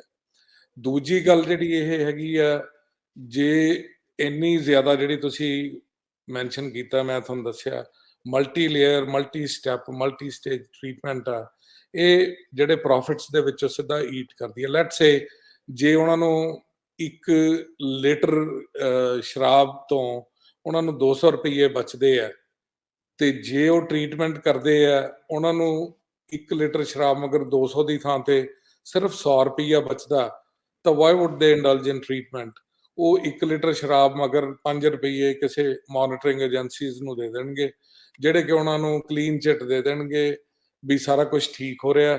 ਉਹ ਪ੍ਰੋਬਲਮ ਇਹ ਹੈ, ਇੱਕ ਬਹੁਤ ਵੱਡੀ ਗੱਲ ਹੈ ਇਹਦੇ ਸਾਰੇ ਪ੍ਰੋਸੈਸ ਦੇ ਵਿੱਚ। ਆਪਾਂ ਗੱਲ ਕਰ ਸਕਦੇ ਹਾਂ ਇੰਡਸਟਰੀਲਾਈਜੇਸ਼ਨ ਵਰਸਸ ਇਨਵਾਇਰਮੈਂਟਲ ਡੀਗ੍ਰੇਡੇਸ਼ਨ। ਸਭ ਤੋਂ ਪਹਿਲਾਂ ਤਾਂ ਮਨਵੀਰ ਜੀ, ਜਿਹੜੀ ਇਹ ਧਰਤੀ ਆ, ਆਪਾਂ ਪੁਰਖਿਆਂ ਤੋਂ ਤਾਂ ਲਿੱਤੀ ਆ, ਪਰ ਇੱਕ ਨੇਟਿਵ ਅਫਰੀਕਨ ਸੇਇੰਗ ਆ, ਉਹ ਇਹ ਕਹਿੰਦੇ ਆ ਵੀ ਇਹ ਆਪਾਂ ਨੂੰ ਆਪਣੀ ਆਉਣ ਵਾਲੀ ਜਨਰੇਸ਼ਨਸ ਨੇ ਉਧਾਰੀ ਦਿੱਤੀ ਹੋਈ ਹੈ, ਉਹਨਾਂ ਦਾ ਆਧਾਰ ਹੈ ਆਪਣੇ ਤੇ। ਆਪਣਾ ਫਰਜ਼ ਬਣਦਾ ਹੈ ਕਿ ਆਪਾਂ ਉਹਨਾਂ ਨੂੰ ਜਿਹੜੀ ਧਰਤੀ ਦੇ ਕੇ ਜਾਈਏ, ਉਹ ਜਿੰਨੀ ਘੱਟ ਪੋਲਿਊਟਿਡ ਹੋਵੇ ਉਨੀ ਦੇ ਕੇ ਜਾਈਏ, ਕਿਉਂਕਿ ਜਿੱਥੇ ਵੀ ਇੰਡਸਟਰੀਲਾਈਜੇਸ਼ਨ ਹੋਣੀ ਹੈ, ਇਨਵਾਇਰਮੈਂਟਲ ਡੀਗ੍ਰੇਡੇਸ਼ਨ ਹੋਣੀ ਜ਼ਰੂਰੀ ਹੈ। ਸਿਰਫ ਇਹੀ ਤਰੀਕਾ ਹੈ ਵੀ ਜਿਹੜੇ ਇਨਵਾਇਰਮੈਂਟਲ ਪੋਲਿਊਸ਼ਨ ਵਾਲੇ ਲਾਜ਼ ਨੇ ਉਹ ਸਟ੍ਰਿੰਜੈਂਟਲੀ ਫੋਲੋ ਕੀਤੇ ਜਾਣ। ਤੇ ਪਰ ਇੱਕ ਤਰਾਸਦੀ ਇਹ ਵੀ ਹੈ ਕਿ ਇਹ ਜਿਹੜਾ ਕਲੈਸ਼ ਹੈ ਇੰਡਸਟਰੀਲਾਈਜੇਸ਼ਨ ਦਾ ਇੰਡਸਟਰੀਲਾਈਜੇਸ਼ਨ ਨੇ ਦੁਨੀਆ ਨੂੰ ਬਹੁਤ ਕੁਝ ਦਿੱਤਾ, ਤਰੱਕੀਆਂ ਦਿੱਤੀਆਂ, ਜੌਬਸ ਦਿੱਤੀਆਂ, ਰਿਮੋਟ ਏਰੀਆਸ, ਅਰਬਨਾਈਜੇਸ਼ਨ ਹੋ ਗਈ, ਪਰ ਨਾਲ ਦੀ ਨਾਲ ਇਨਵਾਇਰਮੈਂਟਲ ਡੀਗ੍ਰੇਡੇਸ਼ਨ ਵੀ ਸ਼ੁਰੂ ਹੋ ਗਈ। ਹੁਣ ਇਹ ਜਿਹੜਾ ਈਵਨ ਯਕੀਨ ਮੰਨੋ ਕੈਨੇਡਾ ਦੇ ਵਿੱਚ ਵੀ ਜਿਹੜੀ ਲੈਬ 'ਚ ਮੈਂ director R&D research and development ਕੰਮ ਕਰਦਾ ਸੀਗਾ, ਜਦੋਂ ਮੈਂ ਉਹ ਚਾਰਜ ਲਿੱਤਾ, ਮੈਂ ਫੀਲ ਕੀਤਾ ਵੀ ਅਸੀਂ ਪੂਰੇ ਲਾਜ਼ ਨਹੀਂ ਫੋਲੋ ਕਰ ਰਹੇ। ਅਸੀਂ ਜਿਹੜਾ ਸਟੱਡੀ ਕਰਦੇ ਆ ਉਹਦਾ ਜਿਹੜਾ ਵੇਸਟ ਵਾਟਰ ਆ ਉਹ ਅਨਟ੍ਰੀਟਡ ਸਟੋਰਮ ਵਾਟਰ 'ਚ ਪਾ ਰਹੇ ਆ, ਔਰ ਸਾਡੀ ਮੈਨੇਜਮੈਂਟ, ਸਾਡੇ ਇਨਵੈਸਟਰਸ ਇਸ ਗੱਲ ਤੋਂ ਮੇਰੇ ਤੋਂ ਔਖੇ ਹੋ ਗਏ ਵੀ ਇਹ ਬੰਦਾ ਸਾਡੀ ਕਾਸਟ ਵਧਾ ਰਿਹਾ। ਸੋ ਇੰਡੀਆ ਦੇ ਵਿੱਚ ਹੁਣ ਜਿਹੜੀਆਂ ਵੀ ਇੰਡਸਟਰੀਜ਼ ਨੇ ਪੰਜਾਬ 'ਚ ਲੱਗੀਆਂ, ਕੋਈ ਇਲੈਕਟ੍ਰੋਪਲੇਟਿੰਗ ਆ, ਕੋਈ ਡਾਈਂਗ ਇੰਡਸਟਰੀ ਆ, ਕੋਈ ਫੂਡ ਇੰਡਸਟਰੀ ਆ, ਕੋਈ ਪਾਣੀ ਟਰੀਟ ਨਹੀਂ ਕਰਦਾ। ਮੇਰਾ ਆਪਣਾ ਐਕਸਪੀਰੀਅੰਸ ਆ, ਅਸੀਂ ਪੇਪਰ ਮਿਲ, ਮੇਰੇ ਇੱਕ ਸਟੂਡੈਂਟ ਨੇ ਜਿਹੜੀ ਅਰਹੰਤ ਸਮਥਿੰਗ ਮੰਡੀ ਅਹਿਮਦਗੜ੍ਹ ਕੋਲ ਲੱਗੀ ਹੋਈ ਸੀਗੀ, ਉਹ ਆਪਣਾ ਸਾਰਾ ਫਲੂਐਂਟ ਜਿਹੜੀ ਸਿੱਧਵਾਂ ਕਨਾਲ ਆ ਉਹਦੇ ਵਿੱਚ ਪਾਉਂਦੇ ਸੀਗੇ। ਅਸੀਂ 20 ਕਿਲੋਮੀਟਰ ਉਦੋਂ ਪਹਿਲਾਂ ਤੇ 20 ਕਿਲੋਮੀਟਰ ਦੇ ਇਨਗਰੀਡੀਐਂਟ 80 ਕਿਲੋਮੀਟਰ ਅੱਗੇ ਬਠਿੰਡੇ ਦੇ ਨੇੜੇ ਤੇ ਹੀ ਅਸੀਂ ਪਾਣੀ ਦੇ ਸੈਂਪਲ ਲਿੱਤੇ, ਤੇ ਸਾਡੀਆਂ ਰੀਡਿੰਗਸ ਜਿੱਥੇ ਉਹ ਪਾਣੀ ਪਾ ਰਹੇ ਸੀਗੇ ਤੇ ਜਿੱਥੇ ਪਾਣੀ ਜਾ ਕੇ 80 ਕਿਲੋਮੀਟਰ ਬਾਅਦ ਵੀ, ਪੋਲਿਊਸ਼ਨ ਬੋਰਡ ਨੇ ਤਾਂ 80 ਕਿਲੋਮੀਟਰ ਬਾਅਦ ਤਾਂ ਸਟੱਡੀ ਨਹੀਂ ਕੀਤਾ, ਜਿੱਥੇ ਉਹ ਪਾ ਰਹੇ ਸੀ ਸਾਡੀ ਰੀਡਿੰਗਸ ਉਹਦੇ ਨਾਲੋਂ 800 ਗੁਣਾ ਜ਼ਿਆਦਾ ਸੀ। 800 ਗੁਣਾ ਪੋਲਿਊਸ਼ਨ ਬੋਰਡ ਨਾਲੋਂ। ਯੂ ਕੈਨ ਇਮੈਜਿਨ ਉਹ ਉਹਨੂੰ ਫਿੱਟ ਕਰ ਰਹੇ ਸੀਗੇ ਵੀ ਜਿਹੜਾ ਫਲੂਐਂਟ ਨਿਕਲ ਰਿਹਾ ਪੇਪਰ ਮਿਲ ਦਾ ਉਹ ਪਾਣੀ ਦੇ ਵਿੱਚ ਸੁੱਟਣਯੋਗ ਹੈ, ਪਾਣੀ ਨੂੰ ਕੋਈ ਹਾਰਮ ਨਹੀਂ ਕਰੂਗਾ, ਕਿਉਂਕਿ ਉਹੀ ਪਾਣੀ ਡਾਊਨ ਦਾ ਸਟਰੀਮ ਲੋਕੀ ਪੀਂਦੇ ਸੀਗੇ, ਜਾਨਵਰ ਨਹਾਉਂਦੇ ਸੀਗੇ, ਕ੍ਰੌਪਸ ਵਾਸਤੇ, ਇਰੀਗੇਸ਼ਨ ਵਾਸਤੇ ਯੂਜ਼ ਹੁੰਦਾ ਸੀਗਾ। ਤੇ 80 ਕਿਲੋਮੀਟਰ ਦੂਰ ਵੀ ਜਿਹੜਾ ਪਾਣੀ ਡਾਇਲਿਊਟ ਹੋ ਕੇ ਵੀ ਉਹਦੀ ਜਿਹੜੀ BOD ਸੀ ਉਹ 18 ਗੁਣਾ ਜ਼ਿਆਦਾ ਸੀ। ਸਾਡਾ ਪੋਲਿਊਸ਼ਨ ਬੋਰਡ ਨਾਲ ਰੌਲਾ ਪਿਆ, ਅਸੀਂ ਚੀਫ ਸੈਕਟਰੀ ਨੂੰ ਮਿਲੇ, ਉਹਨਾਂ ਨੇ ਦੁਬਾਰਾ ਕਿਹਾ ਵੀ ਇਹਨੂੰ ਸਟੱਡੀ ਕਰਕੇ ਦਿਓ। ਜਿਹੜੀ ਦੁਬਾਰਾ ਸਟੱਡੀ ਵੀ ਆਈ ਉਹ ਉਹਨਾਂ ਨੇ ਵਿਦਨ ਦਾ ਲਿਮਿਟਸ ਦਿਖਾਈ, ਐਂਡ ਚੀਫ ਸੈਕਟਰੀ ਸਾਹਿਬ ਨੇ ਨੋਟ ਚਾੜਿਆ ਜਿਹੜਾ ਬੰਦਾ ਨੇ ਇਹ ਟੈਸਟ ਕਰਕੇ ਇਹਨੂੰ ਫਿਟ ਕੀਤਾ, water fit to be discharge into any water body or for drinking, ਉਹ ਕਹਿੰਦੇ ਇਹ ਬੰਦਾ ਪੀ ਕੇ ਦਿਖਾਵੇ। ਸੋ ਇਹ ਕੋਈ ਨਵੀਂ ਗੱਲ ਨਹੀਂ ਜੋ ਕੁਝ ਹੋ ਰਿਹਾ ਪੰਜਾਬ 'ਚ। ਮਾਲਬਰੋਜ਼ ਦਾ ਵੀ ਜਿਹੜਾ ਪਾਣੀ ਆ ਇਹ ਅੱਜ ਦਾ ਨਹੀਂ ਪਾ ਰਹੇ ਹੁਣ, ਇਹ ਤਾਂ ਪਤਾ ਨਹੀਂ ਕਿੰਨੇ ਸਾਲਾਂ ਤੋਂ ਪਾ ਰਹੇ ਆ, ਜਿਹਨੂੰ ਹੌਲੀ ਹੌਲੀ ਉੱਤੇ ਆਉਣ ਨੂੰ ਟਾਈਮ ਲੱਗਦਾ, ਤੇ ਸਰਫੇਸ ਵਾਟਰ ਜਦੋਂ ਪੋਲਿਊਟ ਹੁੰਦਾ ਅਸੀਂ ਉਦੋਂ ਇੱਕ ਮਤਲਬ ਹੋਰ ਕਿ ਹਾਂਜੀ ਜੀ ਸਰ ਪਲੀਜ਼। ਇੱਕ ਹੋਰ ਥੋੜੀ ਜਿਹੀ ਗੱਲ ਮੈਂ ਦੱਸੂਗਾ। ਅਸੀਂ ਇਲੈਕਟ੍ਰੋਪਲੇਟਿੰਗ, ਡਾਈਂਗ ਇੰਡਸਟਰੀਜ਼ ਦੀ ਵੀ ਸਟੱਡੀ ਕੀਤੀ। ਅਸੀਂ ਸੈਕੰਡ ਸਟ੍ਰੈਟੇ ਤੋਂ ਪਾਣੀ ਦੇ ਸੈਂਪਲ ਕਲੈਕਟ ਕੀਤੇ। ਲੁਧਿਆਣੇ ਮੈਂ 94-95 ਦੀ ਗੱਲ ਕਰ ਰਿਹਾ, ਤੇ ਹੈਂਡ ਪੰਪ, ਜਿੱਥੇ ਹੈਂਡ ਪੰਪ ਵਾਟਰ ਸਪਲਾਈ ਨਹੀਂ ਆਉਂਦਾ, ਉੱਥੇ ਨਾਈਟ੍ਰੇਟ ਲੈਵਲ, ਡਾਈਂਗ ਐਫਲੂਐਂਟਸ ਦਾ ਲੈਵਲ ਇੰਨਾ ਜ਼ਿਆਦਾ ਸੀ ਵੀ that is again harmful for human health. ਅਸੀਂ ਉਦੋਂ ਦੇ ਉਸ ਵੇਲੇ ਦੇ ਚੀਫ ਮਿਨਿਸਟਰ ਸਾਹਿਬ ਉਹ ਸਾਡੇ ਕਿਸਾਨ ਮੇਲੇ ਤੇ ਆਏ, ਅਸੀਂ ਮੀਟਿੰਗ ਕੀਤੀ, ਪ੍ਰੈਜ਼ੈਂਟ ਕੀਤੇ ਫੈਕਟ। ਉਹਨਾਂ ਦੇ ਵਰਡਿੰਗ ਸੀਗੇ ਮੈਨੂੰ, ਕਹਿੰਦੇ ਡਾਕਟਰ ਸਾਹਿਬ ਵਿੱਚ ਹੀ ਕਾਕਾ ਜੀ, ਕਹਿੰਦੇ ਹੁਣ ਇੰਡਸਟਰੀ ਭਜਾ ਥੋੜੀ ਦਈਏ। So this is the dilemma government faces. Can they shut off the industry because no industry. ਕਾਕਾ ਜੀ ਤੋਂ ਕਾਫੀ ਕੁਝ ਸਮਝ ਆ ਗਿਆ ਕਿ ਕਿਹੜੇ ਮੁੱਖ ਮੰਤਰੀ ਸਾਹਿਬ ਸਾਡੇ ਹੋਣਗੇ। ਡਾਕਟਰ ਸਾਹਿਬ, ਕੀ ਆਪਣੀ ਯੂਨੀਵਰਸਿਟੀ, ਆਪਣੇ ਅਦਾਰੇ ਪੰਜਾਬ ਦੇ ਵਿੱਚ ਰਿਸਰਚ ਐਂਡ ਡਿਵੈਲਪਮੈਂਟ ਤੇ, ਕਿ ਇੰਡਸਟਰੀ ਵੀ ਸਾਨੂੰ ਚਾਹੀਦੀ ਹੈ ਤੇ ਸਾਨੂੰ ਵਾਤਾਵਰਣ ਵੀ ਸਾਫ਼ ਸੁਥਰਾ ਚਾਹੀਦਾ, ਉਹਦੇ ਤੇ ਪੈਸਾ ਲਾ ਰਹੇ ਨੇ, ਇਨਵੈਸਟਮੈਂਟ ਕਰ ਰਹੇ ਨੇ ਜੀ? ਬਿਲਕੁਲ ਨਹੀਂ ਜੀ, ਕੋਈ ਇਹਦੇ ਬਾਰੇ ਵਰਿਡ ਹੀ ਹੈ ਨਹੀਂ। This is the sad aspect, ਕਿਉਂਕਿ ਜਿਹੜੇ ਤਾਂ ਬੰਦੇ ਅਮੀਰ ਨੇ, ਆਮ ਵੀ ਅਬਵ ਐਵਰੇਜ ਬੰਦਾ ਹੈ, ਐਵਰੇਜ ਬੰਦਾ, ਉਹਨੂੰ ਇਹ ਚੀਜ਼ ਘੱਟ ਇਫੈਕਟ ਕਰਦੀ ਹੈ ਬਿਕਾਜ਼ ਉਹਦੇ ਕੋਲ ਡਰਿੰਕਿੰਗ ਵਾਟਰ, ਉਹ ਪੋਲਿਊਟਡ ਡਰਿੰਕਿੰਗ ਵਾਟਰ ਨਹੀਂ ਪੀਂਦਾ। ਮੇਰਾ ਹਮੇਸ਼ਾ ਹੀ ਇੰਡੀਆ ਨਾਲ, ਪੰਜਾਬ ਨਾਲ ਬਹੁਤ ਪਿਆਰ ਰਿਹਾ।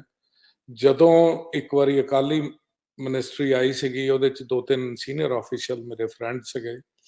ਮੈਂ ਵਰਲਡ ਦੇ top most water treatment scientist ਮੇਰੇ ਬੌਸ ਰਹੇ ਨੇ, ਡਾਕਟਰ ਐਲੀ ਅਮੀਰੀ। ਮੈਂ ਉਹਨਾਂ ਨੂੰ ਕਨਵਿੰਸ ਕੀਤਾ ਵੀ ਪੰਜਾਬ ਚੱਲੀਏ, ਮਹੀਨਾ ਕੁ ਲਾਈਏ, ਕੋਈ ਸਟ੍ਰੈਟਜੀਜ਼ ਡਿਵਾਈਸ ਕਰੀਏ, ਇੱਕ ਕਮਿਊਨਿਟੀ ਲੈਵਲ ਕੋਈ ਟ੍ਰੀਟਮੈਂਟ ਪਲਾਂਟ ਲਾਈਏ, ਵੀ ਤਾਂ ਕਿ ਜਿਹੜੇ ਪਿੰਡਾਂ 'ਚ ਰਹਿਣ ਵਾਲੇ ਲੋਕ ਨੇ ਉਹ ਸਾਫ਼ ਪਾਣੀ ਪੀ ਸਕਣ। And free the offer, free ਆਉਣ ਨੂੰ ਅਸੀਂ ਤਿਆਰ ਸੀ, ਸਾਡੀ ਫ੍ਰੀ ਦੀ ਆਫਰ ਰਿਜੈਕਟ ਕਰਤੀ। ਕਹਿੰਦੇ ਨਹੀਂ ਜੀ, ਸਾਡਾ ਤਾਂ ਵਰਲਡ ਬੈਂਕ ਕੋਈ ਸਟ੍ਰੈਟਜੀਜ਼ ਬਣਾ ਰਿਹਾ, ਅਸੀਂ ਉਹ ਫੋਲੋ ਕਰਾਂਗੇ। ਉਹ ਸਟ੍ਰੈਟਜੀਜ਼ ਮੈਂ ਅੱਜ ਤੱਕ ਨਹੀਂ ਦੇਖਿਆ। So nobody is worried. ਜਿਹੜਾ ਇੰਡਸਟਰੀਅਲ ਜਿਹੜਾ ਮਾਲਕ ਆ, ਉਹਨੇ ਪੈਸੇ ਕਮਾਉਣੇ ਹੁੰਦੇ ਆ। He doesn't care what's happening. Future generation ਨੂੰ ਕੀ ਹੋਊਗਾ? ਬੱਚੇ ਡਿਫਾਰਮਡ ਜੰਮਣਗੇ ਹੀ ਨਹੀਂ, ਹਾਂਜੀ, ਪ੍ਰੋਬਲਮਸ ਆਉਣਗੀਆਂ। ਇਹ ਤਾਂ ਜਿਨ੍ਹਾਂ ਨੇ ਗਰੀਬ ਲੋਕਾਂ ਨੇ ਫੇਸ ਕਰਨਾ, ਉਹਨਾਂ ਨੂੰ ਪ੍ਰੋਬਲਮਸ ਆ। ਹੁਣ ਜੇ ਸੈਕੰਡ ਸਟ੍ਰੈਟਾ ਹੀ ਪਾਣੀ ਦਾ ਪੋਲਿਊਟ ਹੋ ਗਿਆ, ਤਾਂ ਕਿਸੇ ਨੂੰ ਪਾਣੀ ਵਰਤਣ ਨੂੰ, ਪੀਣ ਨੂੰ, ਰਹਿਣਾ ਜੋ ਕਿਤੇ ਹੁਣ ਇਹ ਲੋਕਲਾਈਜ਼ਡ ਹੈ, ਹੌਲੀ ਹੌਲੀ ਇਹ ਜ਼ਿਆਦਾ ਹੋ ਜਾਣਾ। ਪੰਜਾਬ ਦੇ ਲੋਕਾਂ ਨੂੰ, ਇੰਡੀਆ ਦੇ ਲੋਕਾਂ ਨੂੰ ਅਵੇਅਰਨੈਸ ਚਾਹੀਦੀ ਹੈ। ਆਪਾਂ ਵੀ ਉਹ ਹੈਗੇ ਆ, ਆਪਣਾ ਤੁਸੀਂ ਐਟੀਟਿਊਡ ਦੇਖਿਆ ਹੋਣਾ, ਆਪਾਂ ਜਿਹੜਾ ਡੋਮੈਸਟਿਕ ਵੇਸਟ ਵੀ ਆ, ਜਿਹੜਾ ਆਪਣਾ, ਹੁਣ ਮੈਂ ਜਦੋਂ ਇੰਡੀਆ ਆਉਣਾ, ਮੈਨੂੰ ਦੇਖ ਕੇ ਬੜਾ ਸੈਡ ਫੀਲ ਹੋਣਾ। ਅਰਬਨ ਸੈਂਟਰਸ ਦੇ ਵਿੱਚ ਮਿਊਨਿਸਪਲ ਵੇਸਟ ਦੇ, ਡੋਮੈਸਟਿਕ ਵੇਸਟ ਦੇ ਫਾਈਲਾਂ ਲੱਗੀਆਂ ਪਈਆਂ। ਪਹਾੜ, ਹਰ ਤੁਸੀਂ ਸ਼ਹਿਰ 'ਚ ਵੜਦੇ ਹੋ, ਤੁਹਾਨੂੰ ਗ੍ਰੀਟ ਹੀ ਉਹ ਕਰਦੇ ਆ। ਅੱਛਾ, ਫਿਰ ਜਿਹੜੇ ਹੁਣ ਈਵਨ ਕਿਸਾਨ ਵੀ ਉਹ ਕਰ ਰਹੇ ਆ, maybe not being properly educated. ਹੁਣ ਆਪਾਂ ਵੀ ਜਿਹੜੇ ਪੈਸਟੀਸਾਈਡ ਜਾਂ ਜਿਹੜੇ ਇਨਸੈਕਟੀਸਾਈਡ ਆ, ਕਿਤੇ ਵੀ ਆਪਾਂ ਇਹਦੀ ਵੀ ਇਨਡਿਸਕ੍ਰਿਮੀਨੇਟ ਯੂਜ਼ ਕਰਦੇ ਆ। ਹੁਣ ਇਹ ਜਾਂਦੇ ਥੋੜੀ ਆ, ਹਵਾ 'ਚ ਥੋੜੀ ਉੱਡ ਜਾਂਦੇ ਆ, ਇਹ ਧਰਤੀ 'ਚ ਹੀ ਜਾਂਦੇ ਆ। ਹੌਲੀ ਹੌਲੀ ਧਰਤੀ 'ਚ ਜਾਂਦੇ ਆ, ਤੇ ਹੌਲੀ ਹੌਲੀ agriculture is also responsible for pollution, for pollutants getting into the water system. ਕੋਈ ਬੋਦਰ ਨਹੀਂ ਕਰਦਾ। ਹੌਲੀ ਹੌਲੀ ਜਦੋਂ ਇੱਕ ਲੈਵਲ ਏਦਾਂ ਦਾ ਆ ਜਾਂਦਾ ਵੀ, ਇਹ ਉਦਾਂ ਹੀ ਆ ਜਿਵੇਂ ਕੈਂਸਰ ਦੀ 5th ਸਟੇਜ ਆ ਗਈ, ਡਾਕਟਰ ਨੇ ਤੁਹਾਨੂੰ ਕਹਿ ਦਿੱਤਾ ਵੀ ਤੇਰੇ ਕੋਲ 2 ਮਹੀਨੇ ਆ। ਇਹ ਚੀਜ਼ ਹੋ ਰਹੀ ਆ। ਉਦੋਂ ਤੋਂ ਹੀ ਕੋਈ ਜਾਗਦਾ ਨਹੀਂ। ਮੈਂ ਇੱਕ ਵੀਡੀਓ ਦੇਖ ਰਿਹਾ ਸੀਗਾ ਆਪਣੇ ਮੌਜੂਦਾ ਸੀਐਮ ਸਾਹਿਬ ਦੀ, ਉਹ 3 ਸਾਲ ਪਹਿਲਾਂ ਉਹੀ ਗੱਲਾਂ ਕਹਿ ਰਹੇ ਆ, ਕੁਛ ਕਿਸੇ ਤੋਂ ਪੁੱਛ ਕੇ, ਸੁਣ ਕੇ, ਜੋ ਅੱਜ ਮੈਂ ਤੁਹਾਨੂੰ ਕਹਿ ਰਿਹਾ। ਸੋ ਨਥਿੰਗ ਹੈਜ਼ ਚੇਂਜਡ।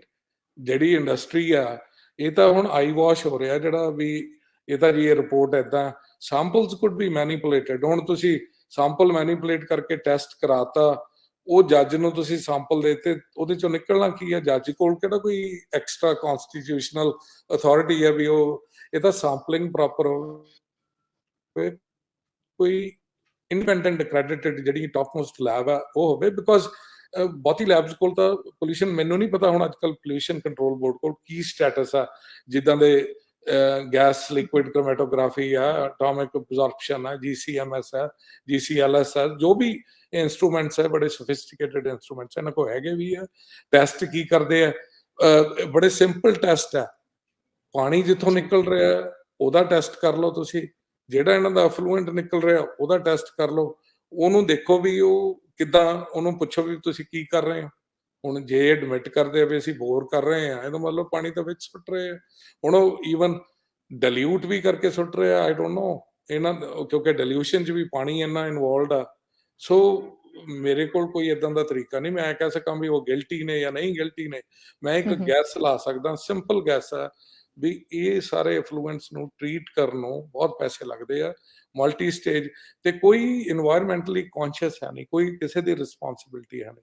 ਸਰਕਾਰ ਆਉਂਦੀ ਹੈ, ਚੱਲ ਜਾਂਦੀ ਹੈ, ਅਕਾਲੀਆਂ ਦੀ ਵੀ ਸਰਕਾਰ ਆ ਗਈ, ਕਾਂਗਰਸ ਦੀ ਵੀ ਸਰਕਾਰ ਆ ਗਈ, ਹੁਣ ਆਪ ਦੀ ਵੀ ਸਰਕਾਰ ਹੈ। ਮੈਨੂੰ ਲੱਗਦਾ ਨਹੀਂ ਵੀ ਇੰਡਸਟਰੀਅਲ ਪੋਲਿਊਸ਼ਨ ਨੂੰ ਕੋਈ ਐਡਰੈਸ ਕਰ ਰਿਹਾ, ਕੋਈ ਇਹਨੂੰ ਪ੍ਰੋਪਰਲੀ ਦੀ ਨੀਡ ਨੂੰ ਟੇਕ ਕੇਅਰ ਕਰ ਰਿਹਾ।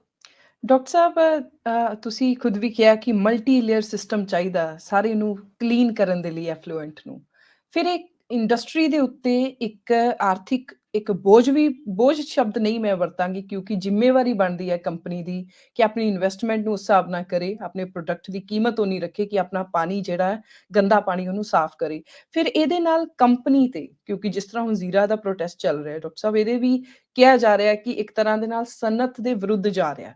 ਸੋ ਉਹ ਜਿਹੜੀ ਇੱਕ ਫਾਈਨ ਲਾਈਨ ਕਿ ਸਨਅਤ ਦੇ ਵਿਰੁੱਧ ਨਹੀਂ ਹੈ, ਪੋਲਿਊਸ਼ਨ ਦੇ ਵਿਰੁੱਧ ਹੈ, ਕਿਉਂਕਿ ਸਨਅਤਕਾਰਾਂ ਦਾ ਕਹਿਣਾ ਹੈ ਕਿ ਅਸੀਂ ਚਲਾ ਨਹੀਂ ਰਹੇ ਫੈਕਟਰੀ, ਸਾਡੀ ਫੈਕਟਰੀ ਨਹੀਂ ਚੱਲ ਰਹੀ, ਸਾਨੂੰ ਕਰੋੜਾਂ ਦਾ ਨੁਕਸਾਨ ਪਰ ਡੇ ਹੋ ਰਿਹਾ, ਤੇ ਨਾਲ ਦੀ ਨਾਲ ਆਪਾਂ ਇਹੋ ਜਿਹੇ ਵੇਸਟ ਵਾਟਰ ਮੈਨੇਜਮੈਂਟ ਦੇ ਮਾਡਲ ਪਲਾਟ ਵੀ ਉਹਨਾਂ ਤੋਂ ਮੰਗਦੇ ਆ ਵੀ ਤੁਸੀਂ ਲਗਾਓ ਕਿ ਬਿਲਕੁਲ ਪ੍ਰਦੂਸ਼ਣ ਨਾ ਹੋਵੇ। So economic viability of the company, ਇਹ ਵੀ ਬਹੁਤ ਵੱਡਾ ਸਵਾਲ ਹੈ ਜੀ।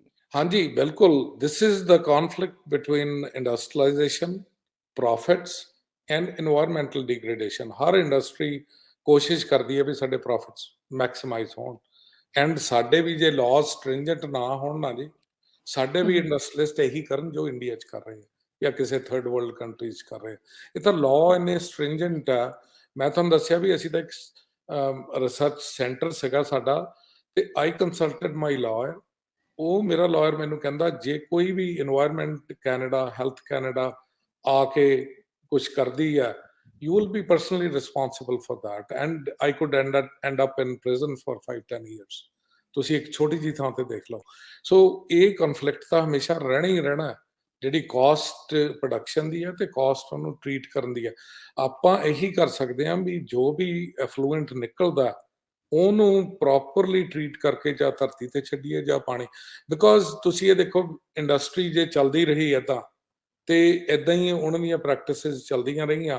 ਅੱਜ ਸਾਨੂੰ ਲੱਗਦਾ ਵੀ ਉਹਨੂੰ ਕਾਸਟ, ਉਹਨੂੰ ਟ੍ਰੀਟ ਕਰਨ ਦੀ ਕਾਸਟ ਬਹੁਤ ਜ਼ਿਆਦਾ, ਤੇ ਉਹ ਕੱਲ ਨੂੰ ਕੀ ਹੋਊਗਾ 50 ਸਾਲ ਬਾਅਦ, 100 ਸਾਲ ਬਾਅਦ ਇਹ ਸਾਰਾ ਹੀ ਪਾਣੀ ਪੀਣ ਜੋਗਾ ਹੀ ਨਹੀਂ ਰਹਿਣਾ, ਨਾ ਹੀ ਇਰੀਗੇਸ਼ਨ ਜੋਗਾ ਰਹਿਣਾ। ਡੰਗਰ ਵਿਚਾਰੇ ਕੀ ਪੀਣਗੇ?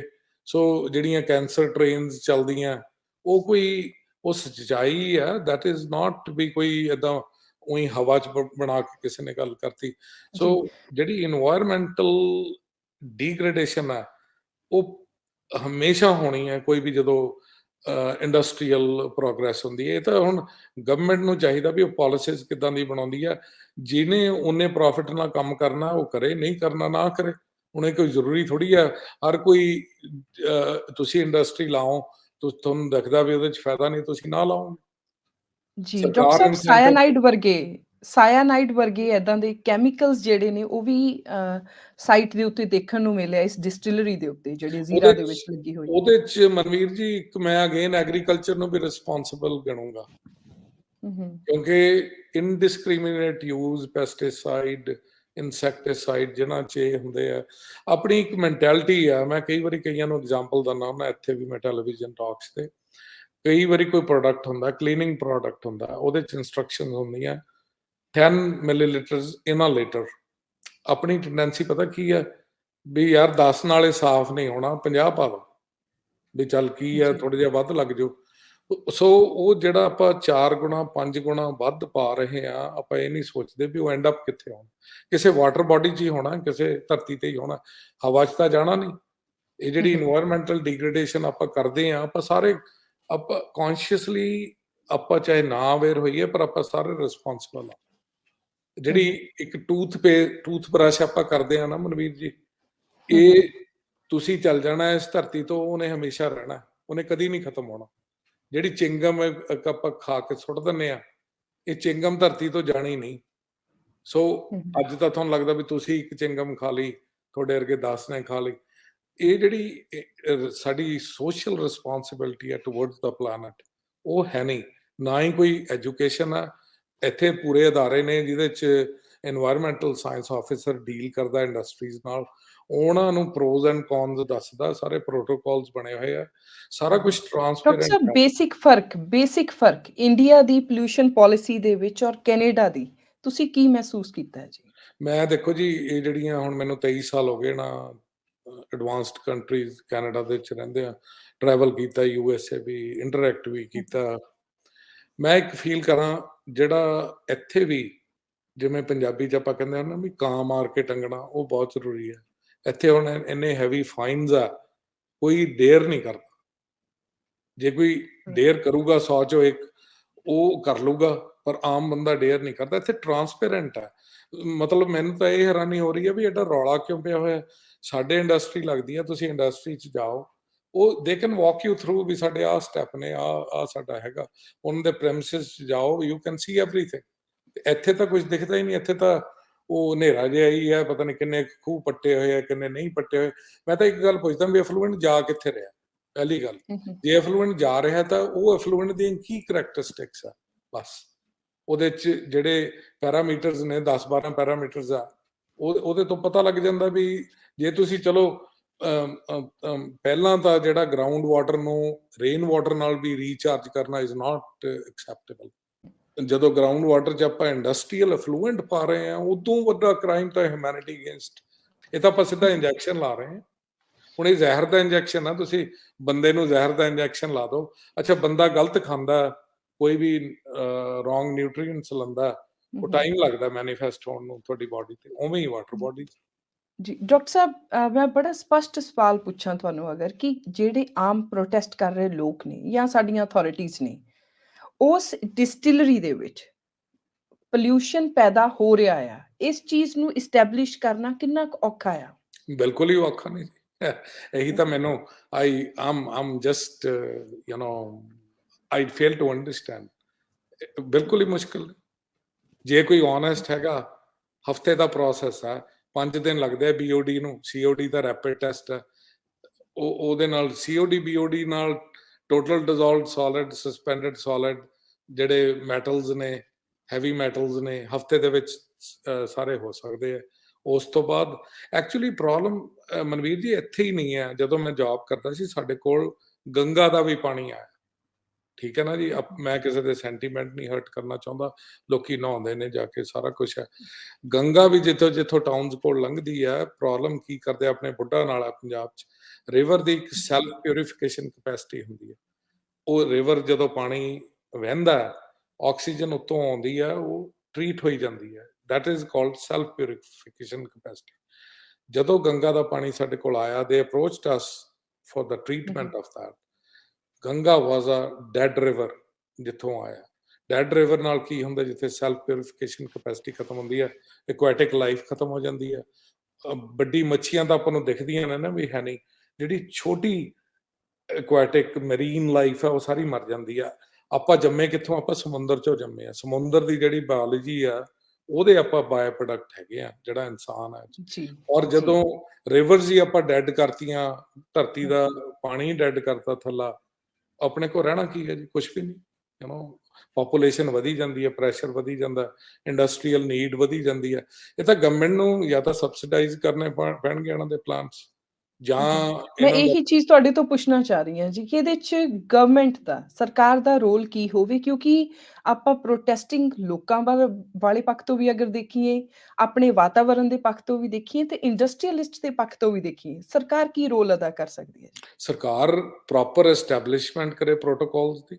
ਕੋਈ ਵੀ ਇੰਡਸਟਰੀ ਹੈ, ਪੂਰੀ ਇੱਕ ਸਾਡੇ ਡਿਵੀਜ਼ਨ ਹੁੰਦੀ ਹੈ, ਇਹ এনवायरमेंटल ਡਿਵੀਜ਼ਨ, ਜਿਹਦੇ ਕੋਲ ਉਹ ਜਾਂਦੀ ਹੈ ਕੋਈ ਪ੍ਰਪੋਜ਼ਲ, ਕੋਈ ਇੰਡਸਟਰੀਅਲ ਪ੍ਰਪੋਜ਼ਲ ਸੈਟਅਪ। ਕਈ ਇੰਡਸਟਰੀਜ਼ ਤਾਂ ਇਦਾਂ ਨੇ ਜੈਨਰਿਕ ਹੈ। ਕਿਸੇ ਨੇ, ਮੈਂ ਆਪ ਖੁਦ 2 ਵੱਡੀਆਂ ਬਰੀਵਰੀਜ਼ ਦਾ ਵੇਸਟ ਵਾਟਰ ਟਰੀਟ ਕੀਤਾ, ਪਲਾਂਟ ਲਾਏ, ਫੂਡ ਇੰਡਸਟਰੀਜ਼ ਦੇ, ਈਵਨ ਜਿਨ੍ਹਾਂ ਨਾਲ ਹਵਾਈ ਜਹਾਜ਼ ਧੁੰਦੇ ਆ, ਇਦਾਂ ਦੇ ਜਿਹੜੇ ਰਨ ਆਫ ਨੇ, ਜਿਨ੍ਹਾਂ 'ਚ ਕੈਮੀਕਲਸ ਨੇ ਇਦਾਂ ਦੇ, ਜਿਨ੍ਹਾਂ ਨੂੰ ਯੂਜ਼ ਕੀਤਾ ਜਾਂਦਾ ਬੈਕਟੀਰੀਆ ਮਾਰਨ ਨੂੰ, ਉਹਦੀ ਵੀ ਅਸੀਂ ਟੈਕਨੋਲੋਜੀ ਲੱਭੀ ਸੀ, ਬਾਇਓਲੋਜੀਕਲ ਟ੍ਰੀਟਮੈਂਟ। ਸੋ এনवायरमेंटल ਇਹ ਜਿਹੜੇ ਡਿਵੀਜ਼ਨ ਆ, ਉਹਦੇ ਕੋਲ ਜਾਵੇ, ਉਹ ਅਪਰੂਵਲ ਦੇਵੇ, ਉਹ ਐਸਟੈਬਲਿਸ਼ ਕਰੇ। ਕਿਉਂਕਿ ਪਹਿਲਾਂ ਜਿਹੜਾ ਵੀ ਕੋਈ ਇੰਡਸਟਰੀ ਲਾਉਂਦੀ ਹੈ, ਜਿਹਦਾ ਐਫਲੂਐਂਟ ਨਿਕਲਦਾ, ਉਹ ਦੱਸਦੇ ਆ ਵੀ ਇਹਦੇ 'ਚ ਕੰਸੈਂਟਰੇਸ਼ਨ ਆਹ ਚੀਜ਼ ਦੀ ਇੰਨੀ ਹੋਣੀ ਹੈ, ਬੀ ਪੋਲਿਊਟੈਂਟ ਇੰਨਾ ਹੋ, ਸੀ ਇੰਨਾ ਹੋ। ਉਹਦਾ ਫਿਰ ਆਪਾਂ ਇੱਕ ਲੈਬ 'ਚ ਕੰਸੋਰਸ਼ੀਅਮ ਬਣਾ ਕੇ ਆਰਟੀਫਿਸ਼ੀਅਲ ਲੈਵਲ ਤੇ ਉਹਨੂੰ ਟਰੀਟ ਕਰਕੇ ਦੇਖਦੇ ਹਾਂ। ਉਹਦੀ ਸਟੱਡੀ ਦੀ ਰਿਪੋਰਟ ਚਾਹੀਦੀ ਹੈ ਵੀ ਹਾਂ ਵੀ ਇਹ ਟਰੀਟ ਇਦਾਂ ਹੋਗੀ ਤੇ ਇਦਾਂ ਦਾ ਨਿਕਲੂਗਾ। ਉਹ ਸਾਰਾ ਕੁਝ ਚਾਹੀਦਾ। ਫਿਰ ਸਰਕਾਰ ਜੇ ਉਹਨੂੰ ਲੱਗਦਾ ਵੀ ਇਸ ਇੰਡਸਟਰੀ ਦੀ ਐਸਟੈਬਲਿਸ਼ਮੈਂਟ ਬਹੁਤ ਜ਼ਰੂਰੀ ਹੈ ਜੌਬਸ ਵਾਸਤੇ, ਮਟੀਰੀਅਲਸ ਵਾਸਤੇ, ਤਾਂ ਉਹ ਇਹਨੂੰ ਪ੍ਰੋਸੈਸ ਨੂੰ ਸਬਸਿਡਾਈਜ਼ ਕਰੇ, ਉਹਨਾਂ ਨੂੰ ਗ੍ਰਾਂਟਸ ਦੇਵੇ, ਤਾਂ ਕਿ ਪ੍ਰੋਪਰ ਜਿਹੜੇ ਟ੍ਰੀਟਮੈਂਟ ਪਲਾਂਟਸ ਆ ਉਹ ਵਰਕ ਕਰਨ, ਉਹਨਾਂ ਦੀ ਮੋਨੀਟਰਿੰਗ ਹੋਵੇ ਕੰਟੀਨਿਊਸਲੀ। ਸਾਡੇ ਇਹਨਾਂ ਦੀ ਟ੍ਰੀਟਮੈਂਟ ਪਲਾਂਟਸ ਦੀ ਹਫਤੇ 'ਚ ਜਾਂ 2 ਹਫਤੇ 'ਚ ਇੱਕ ਵਾਰੀ ਮੋਨੀਟਰਿੰਗ ਹੁੰਦੀ ਹੈ ਜਾ ਕੇ। ਹੁਣ ਤਾਂ ਆਟੋਮੈਟਿਕ ਸੈਂਪਲਰਸ ਨੇ ਜੀ, ਇਹ ਤਾਂ ਮੈਨੂੰ ਸਮਝ ਨਹੀਂ ਲੱਗ ਰਿਹਾ ਵੀ ਕਿਹੜੇ ਜ਼ਮਾਨੇ 'ਚ ਤੁਰੇ ਫਿਰਦੇ ਆ। ਸਾਰਾ ਕੁਝ ਹੈਗਾ, ਸੈਂਪਲਿੰਗ ਹੁੰਦੀ ਹੈ। ਮਤਲਬ ਡਾਕਟਰ ਸਾਹਿਬ, ਤੁਹਾਡੇ ਇੱਥੇ ਤੁਸੀਂ ਕਹਿ ਰਹੇ ਹੋ ਕਿ ਕੈਨੇਡਾ ਦੇ ਵਿੱਚ ਹਫਤੇ ਦੇ ਵਿੱਚ ਵੀ 2 ਵਾਰੀ ਸੈਂਪਲਿੰਗ ਹੁੰਦੀ ਹੈ, ਔਰ ਉਹ ਵੀ ਹੁਣ ਆਟੋਮੈਟਿਕ ਹੋ ਗਿਆ। ਪਰ ਇੰਡੀਆ ਦੇ ਵਿੱਚ ਕਿੰਨੀ ਦੇਰ ਬਾਅਦ ਸੈਂਪਲਿੰਗ ਹੁੰਦੀ ਹੈ ਜੀ? ਕੋਈ ਮੈਨੂੰ ਆਈਡੀਆ ਅਗਰ ਪਤਾ ਦੇ ਨਹੀਂ, ਸਕੋ? ਮੈਨੂੰ ਪਤਾ 6 ਨਹੀਂ ਜੀ। ਮਹੀਨਿਆਂ ਦਾ ਸਮਾਂ ਕਿਹਾ ਜਾ ਰਿਹਾ ਜੀ। ਸਾਡੇ ਜਦੋਂ ਅਸੀਂ ਆਪਣੇ ਸੈਂਟਰ 'ਚ ਕੰਮ ਕਰਦੇ ਸੀ ਜੀ, ਮੈਂ ਸਾਇੰਟਿਸਟ ਸੀਗਾ, ਮੈਂ ਪਲਾਨ ਕਰਦਾ ਸੀ। ਮੈਂ ਪਲਾਨ ਕਰਕੇ ਟੈਸਟ ਆਪਣੇ ਜਿਹੜਾ ਟੈਸਟਿੰਗ ਸੁਪਰਵਾਈਜ਼ਰ ਹੁੰਦਾ ਸੀ ਉਹਨੂੰ ਦਿੰਦਾ ਸੀ, ਸੈਂਪਲਿੰਗ ਸੁਪਰਵਾਈਜ਼ਰ ਹੋਰ ਹੁੰਦਾ ਸੀ। ਉਹਨੇ ਪ੍ਰੋਟੋਕੋਲ ਦੇ ਮੁਤਾਬਕ ਟੈਸਟ ਕਰਕੇ ਉਹਨਾਂ ਨੂੰ ਲੇਬਲ ਕਰਕੇ, ਫਿਰ ਜਿਹਨੇ ਉਹਨੂੰ ਇਵੈਲੂਏਟ ਕਰਨਾ, ਮੇਰੇ ਕੋਲ ਰੀਡ ਓਨਲੀ ਫਾਈਲ ਆਉਂਦੀ ਹੁੰਦੀ ਸੀ ਮਨਵੀਰ ਜੀ, ਰੀਡ ਓਨਲੀ। ਮੈਂ ਉਹਨੂੰ ਚੇਂਜ ਨਹੀਂ ਕਰ ਸਕਦਾ। ਐਕਸਪੈਰੀਮੈਂਟ ਪਲਾਨ ਕਰਕੇ ਮੈਂ ਦੱਸਤਾ, ਉਹਨਾਂ ਨੇ ਸੈਂਪਲਿੰਗ ਕਰਤੀ, ਉਹਨਾਂ ਨੇ ਟੈਸਟ ਕਰਤਾ, ਮੇਰੇ ਕੋਲ ਰੀਡ ਓਨਲੀ ਆ ਗਿਆ। ਮੈਂ ਹੁਣ ਜਦੋਂ ਰਿਜ਼ਲਟ ਸਰਕਾਰ ਨੂੰ ਦੇਣੇ ਆ, ਇੰਡਸਟਰੀਜ਼ ਨਾਲ ਡਿਸਕਸ ਕਰਨੇ ਆ, ਮੈਂ ਉਹਦੇ 'ਚ ਚੇਂਜ ਨਹੀਂ ਕਰ ਸਕਦਾ ਸੀਗਾ ਕੋਈ। ਸੋ 3 ਲੈਵਲ ਦਾ ਜਿਹੜਾ ਇੱਕ ਉਹ ਸੀਗਾ ਚੈੱਕ ਐਂਡ ਮੈਜਰਸ ਲਾਏ ਹੋਏ। ਸੋ ਆਪਣੇ ਤਾਂ ਇੱਥੇ ਤੁਹਾਨੂੰ ਮੈਂ ਦੱਸਿਆ ਪੋਲਿਊਸ਼ਨ ਕੰਟਰੋਲ ਵਾਲੇ ਉਹ ਜਿਹੜੀ ਚੀਜ਼ ਨੂੰ 18 ਦਿਖਾ ਰਹੇ ਸੀਗੇ, ਸਾਡੀ 800 ਤੋਂ ਵੀ ਉੱਤੇ ਆ ਰਹੀ ਸੀਗੀ। ਸੋ ਉਹ ਸਾਡੇ ਕੋਲ ਕੋਈ ਤਰੀਕਾ ਨਹੀਂ ਨਾ, ਤੁਸੀਂ ਕਿਸੇ ਨੂੰ ਜਾ ਕੇ ਕਹਿ ਨਹੀਂ ਸਕਦੇ ਵੀ ਆ ਤੂੰ ਗਲਤ ਕੀਤਾ। There is no way to establish that. ਉਹ ਇਹੀ ਹੈ ਵੀ ਕੋਈ ਅਕ੍ਰੈਡਿਟਡ ਥਰਡ ਏਜੰਸੀ ਹੋਵੇ ਜਿਹਨੂੰ ਬਾਏ ਨਾ ਕੀਤਾ ਜਾ। ਆਪਣੇ ਤਾਂ ਬੰਦਿਆਂ ਦੇ ਸੈਂਪਲ ਬਦਲ ਜਾਂਦੇ ਆ ਜੀ, ਪੋਸਟਮਾਰਟਮ ਰਿਪੋਰਟਾਂ ਬਦਲ ਜਾਂਦੀਆਂ। ਸੋ ਵਾਟ ਯੂ ਕੈਨ ਸੇ। ਕੋਈ ਇੰਡੀਆ ਦੇ ਵਿੱਚ ਹੈਗੀ ਹੈ ਜੀ, ਕੋਈ ਜਾਣਕਾਰੀ 'ਚ ਹੋਵੇ ਕੋਈ ਏਦਾਂ ਦੀ ਏਜੰਸੀ ਜਿਹੜੀ ਕਿ ਮੈਨੂੰ ਹੁਣ independent? Manveer ji I'm out of touch to be honest. Maybe ਜਿਹੜੀ ਟਾਟਾ ਐਨਰਜੀ ਰਿਸਰਚ ਲੈਬਸ ਨੇ ਟੈਰੀ ਦੀਆਂ ਜਾਂ ਕੁਝ ਹੋਰ ਵੀ ਹੋਣੇ ਆ, it's not difficult to find out. ਹੋ ਸਕਦਾ ਪੀਏਯੂ 'ਚ ਵੀ ਇਹ ਸਾਰੇ ਅਵੇਲੇਬਲ ਹੋਣ ਜਿਹੜੀਆਂ ਟੈਕਨੀਕਸ ਆ। ਇਹ ਕਿਹੜਾ ਕੋਈ ਨਵੀਆਂ ਬਹੁਤ ਨਵੀਆਂ ਟੈਕਨੀਕਸ ਨੇ ਯੂ نو। ਇਹ ਤਾਂ ਡਾਕਟਰ ਸਾਹਿਬ, ਕਨਕਲੂਡਿੰਗ ਰਿਮਾਰਕਸ ਕਹਿ ਲਈਏ, ਆਮ ਲੋਕਾਂ ਦੇ ਰੋਲ ਨੂੰ, ਆਮ ਸਾਡੇ ਜਿਹੜੇ ਆਲੇ ਦੁਆਲੇ ਦੇ ਹੁਣ ਡਿਸਟਿਲਰੀ ਦੇ ਅਰਾਊਂਡ 40 ਪਿੰਡ ਨੇ ਜਿਹੜੇ ਜਿਨ੍ਹਾਂ ਨੇ ਮਤੇ ਪਾਸ ਕੀਤੇ ਨੇ, ਆਪਣੇ ਸਟੈਂਡ ਲਏ ਨੇ, ਉਹ ਇਸ ਚੀਜ਼ ਨੂੰ ਤੁਸੀਂ ਕਿਵੇਂ ਦੇਖਦੇ ਹੋ? ਜਾਂ ਮੈਂ ਤੁਹਾਨੂੰ ਇਹ ਪੁੱਛਾਂ ਕਿ ਇਹਨਾਂ ਸਨਅਤਕਾਰਾਂ ਵੱਲੋਂ, ਇਸ ਸਨਅਤ ਵੱਲੋਂ ਪੈਦਾ ਕੀਤਾ ਜਾਂਦਾ ਪ੍ਰਦੂਸ਼ਣ, ਇਹਨੂੰ ਰੋਕਣ ਦੇ ਵਿੱਚ ਲੋਕਾਂ ਦਾ ਕੀ ਰੋਲ ਹੋ ਸਕਦਾ ਹੈ? ਲੋਕਾਂ ਦਾ ਇਹੀ ਰੋਲ ਹੋ ਸਕਦਾ ਜੀ ਵੀ ਜਿਹੜੀ ਅਵੇਅਰਨੈਸ ਆ ਲੋਕਾਂ ਦੀ, ਲੋਕੀ ਅਵੇਅਰ ਹੋ ਰਹੇ ਆ। I wish they become more aware about their role also. And ਇਹ ਤਾਂ ਹੁਣ ਲੋਕੀ ਅਵੇਅਰ ਹੋ ਰਹੇ, it's a good thing, but ਉਹਨਾਂ ਨੂੰ ਸਾਰੇ ਕਿਤੇ ਹੀ ਅਵੇਅਰ ਹੋਣਾ ਚਾਹੀਦਾ, ਇਕੱਲੇ ਇਸ ਡਿਸਟਿਲਰੀ ਦੇ ਆਲੇ ਦੁਆਲੇ ਨਹੀਂ। ਜਿੱਥੇ ਵੀ ਕੋਈ ਇੰਡਸਟਰੀਅਲ ਪਲਾਂਟ ਲੱਗਿਆ ਉਹ ਤੋਂ ਪੁੱਛਣ ਵੀ ਇਹਦਾ ਟ੍ਰੀਟਮੈਂਟ ਕਿੱਦਾਂ ਹੁੰਦੀ ਹੈ। ਹੁਣ ਕਈ ਇਲੈਕਟ੍ਰੋਪਲੇਟਿੰਗ ਜਾਂ ਡਾਈਂਗ ਇੰਡਸਟਰੀਜ਼ ਨੇ, ਉਹ ਪੁਰਾਣੇ ਸ਼ਹਿਰ ਦੇ ਮਹੱਲਿਆਂ 'ਚ ਲੱਗੀਆਂ ਹੋਈਆਂ ਨੇ, ਗ੍ਰੈਂਡਫਾਦਰ ਟਾਈਮ ਦੀਆਂ। ਉਹਨਾਂ ਦਾ ਟ੍ਰੀਟਮੈਂਟ ਕਿੱਥੋਂ ਹੋ ਸਕਦਾ? ਅਸੀਂ ਉਦੋਂ ਵੇਲੇ ਦੇਖਦੇ ਸੀ ਜਿਵੇਂ ਮੇਲ ਬਾਕਸ ਨਹੀਂ ਲਾਲ ਜਿਹੇ ਰੰਗ ਦਾ ਲਾਇਆ ਹੁੰਦਾ, ਸਾਡੇ ਵੇਲੇ ਲੱਗਿਆ ਹੁੰਦਾ, ਉਹਨਾਂ ਨੇ ਉਦਾਂ ਦਾ ਲਾ ਕੇ ਉਹਦੇ ਤੇ WWTP ਲਿਖਿਆ ਹੁੰਦਾ ਸੀ, waste water treatment plant. Pollution board ਦਾ ਇੰਸਪੈਕਟਰ ਜਾਂ ਜਿਹੜਾ ਵੀ ਇੰਸਪੈਕਟਰ ਆਉਂਦਾ ਹੋਊਗਾ, ਮਤਲਬ ਇਹ ਲੋਕੀ ਜਾ ਕੇ ਕੁਐਸਚਨ ਕਰਨ ਹਰ ਇੰਡਸਟਰੀ 'ਚ ਵੀ ਤੁਸੀਂ ਆਪਣਾ ਜੋ ਅਫਲੂਐਂਟ ਬਣਾ ਰਹੇ ਹੋ ਉਹਨੂੰ ਕਿੱਥੇ ਸੁੱਟ ਰਹੇ ਹੋ। ਉਹ 99% ਮੈਂ ਇੰਨਾ ਗਾਰੰਟੀ ਕਰ ਸਕਦਾ, ਮੇਰੇ ਕੋਲ ਪ੍ਰੂਫ ਕੋਈ ਨਹੀਂ ਵੀ ਉਹ ਪਾਣੀ 'ਚ ਹੀ ਜਾਂਦਾ, ਇੰਜੈਕਸ਼ਨ ਲੱਗਦੇ ਆ ਪਾਣੀ 'ਚ, ਡੀਪ ਬੋਰ। ਸੋ ਲੋਕਾਂ ਦੀ awareness about environment is very very important to save this planet in future. ਨਹੀਂ ਤਾਂ ਸਾਰਾ ਕੁਝ ਰੂਇਨ ਹੋ ਜਾਊਗਾ। ਪਾਣੀ ਪੀਣ ਜੋਗਾ ਨਾ ਰਿਹਾ, ਇਰੀਗੇਸ਼ਨ ਜੋਗਾ ਨਾ ਰਿਹਾ, ਕੈਟਲ ਜੋਗਾ ਨਾ ਰਿਹਾ, ਤਾਂ ਯੂ نو ਸਰਵਾਈਵਲ ਕਿੱਦਾਂ? ਡਾਕਟਰ ਸਾਹਿਬ, ਤੁਸੀਂ ਆਪਣਾ ਕੀਮਤੀ ਸਮਾਂ ਕੱਢਿਆ ਔਰ ਇਹ ਕੀਮਤੀ ਵਿਚਾਰ ਸਾਡੇ ਨਾਲ ਸਾਂਝੇ ਕੀਤੇ, ਉਹਦੇ ਲਈ ਅਸੀਂ ਤੁਹਾਡਾ ਧੰਨਵਾਦ ਕਰਦੇ ਹਾਂ ਜੀ। ਨਹੀਂ ਜੀ, ਧੰਨਵਾਦ ਕੋਈ ਨਹੀਂ। ਜੇ ਮੇਰੀ ਲੋੜ ਕਿਤੇ ਵੀ ਹੋਵੇ ਇਦਾਂ ਦੇ এনवायरमेंटल ਇਸ਼ੂਜ਼ ਤੇ ਗੱਲ ਕਰਨਾ, ਮੈਂ always available to talk. Thanks for inviting. Thank you so much sir.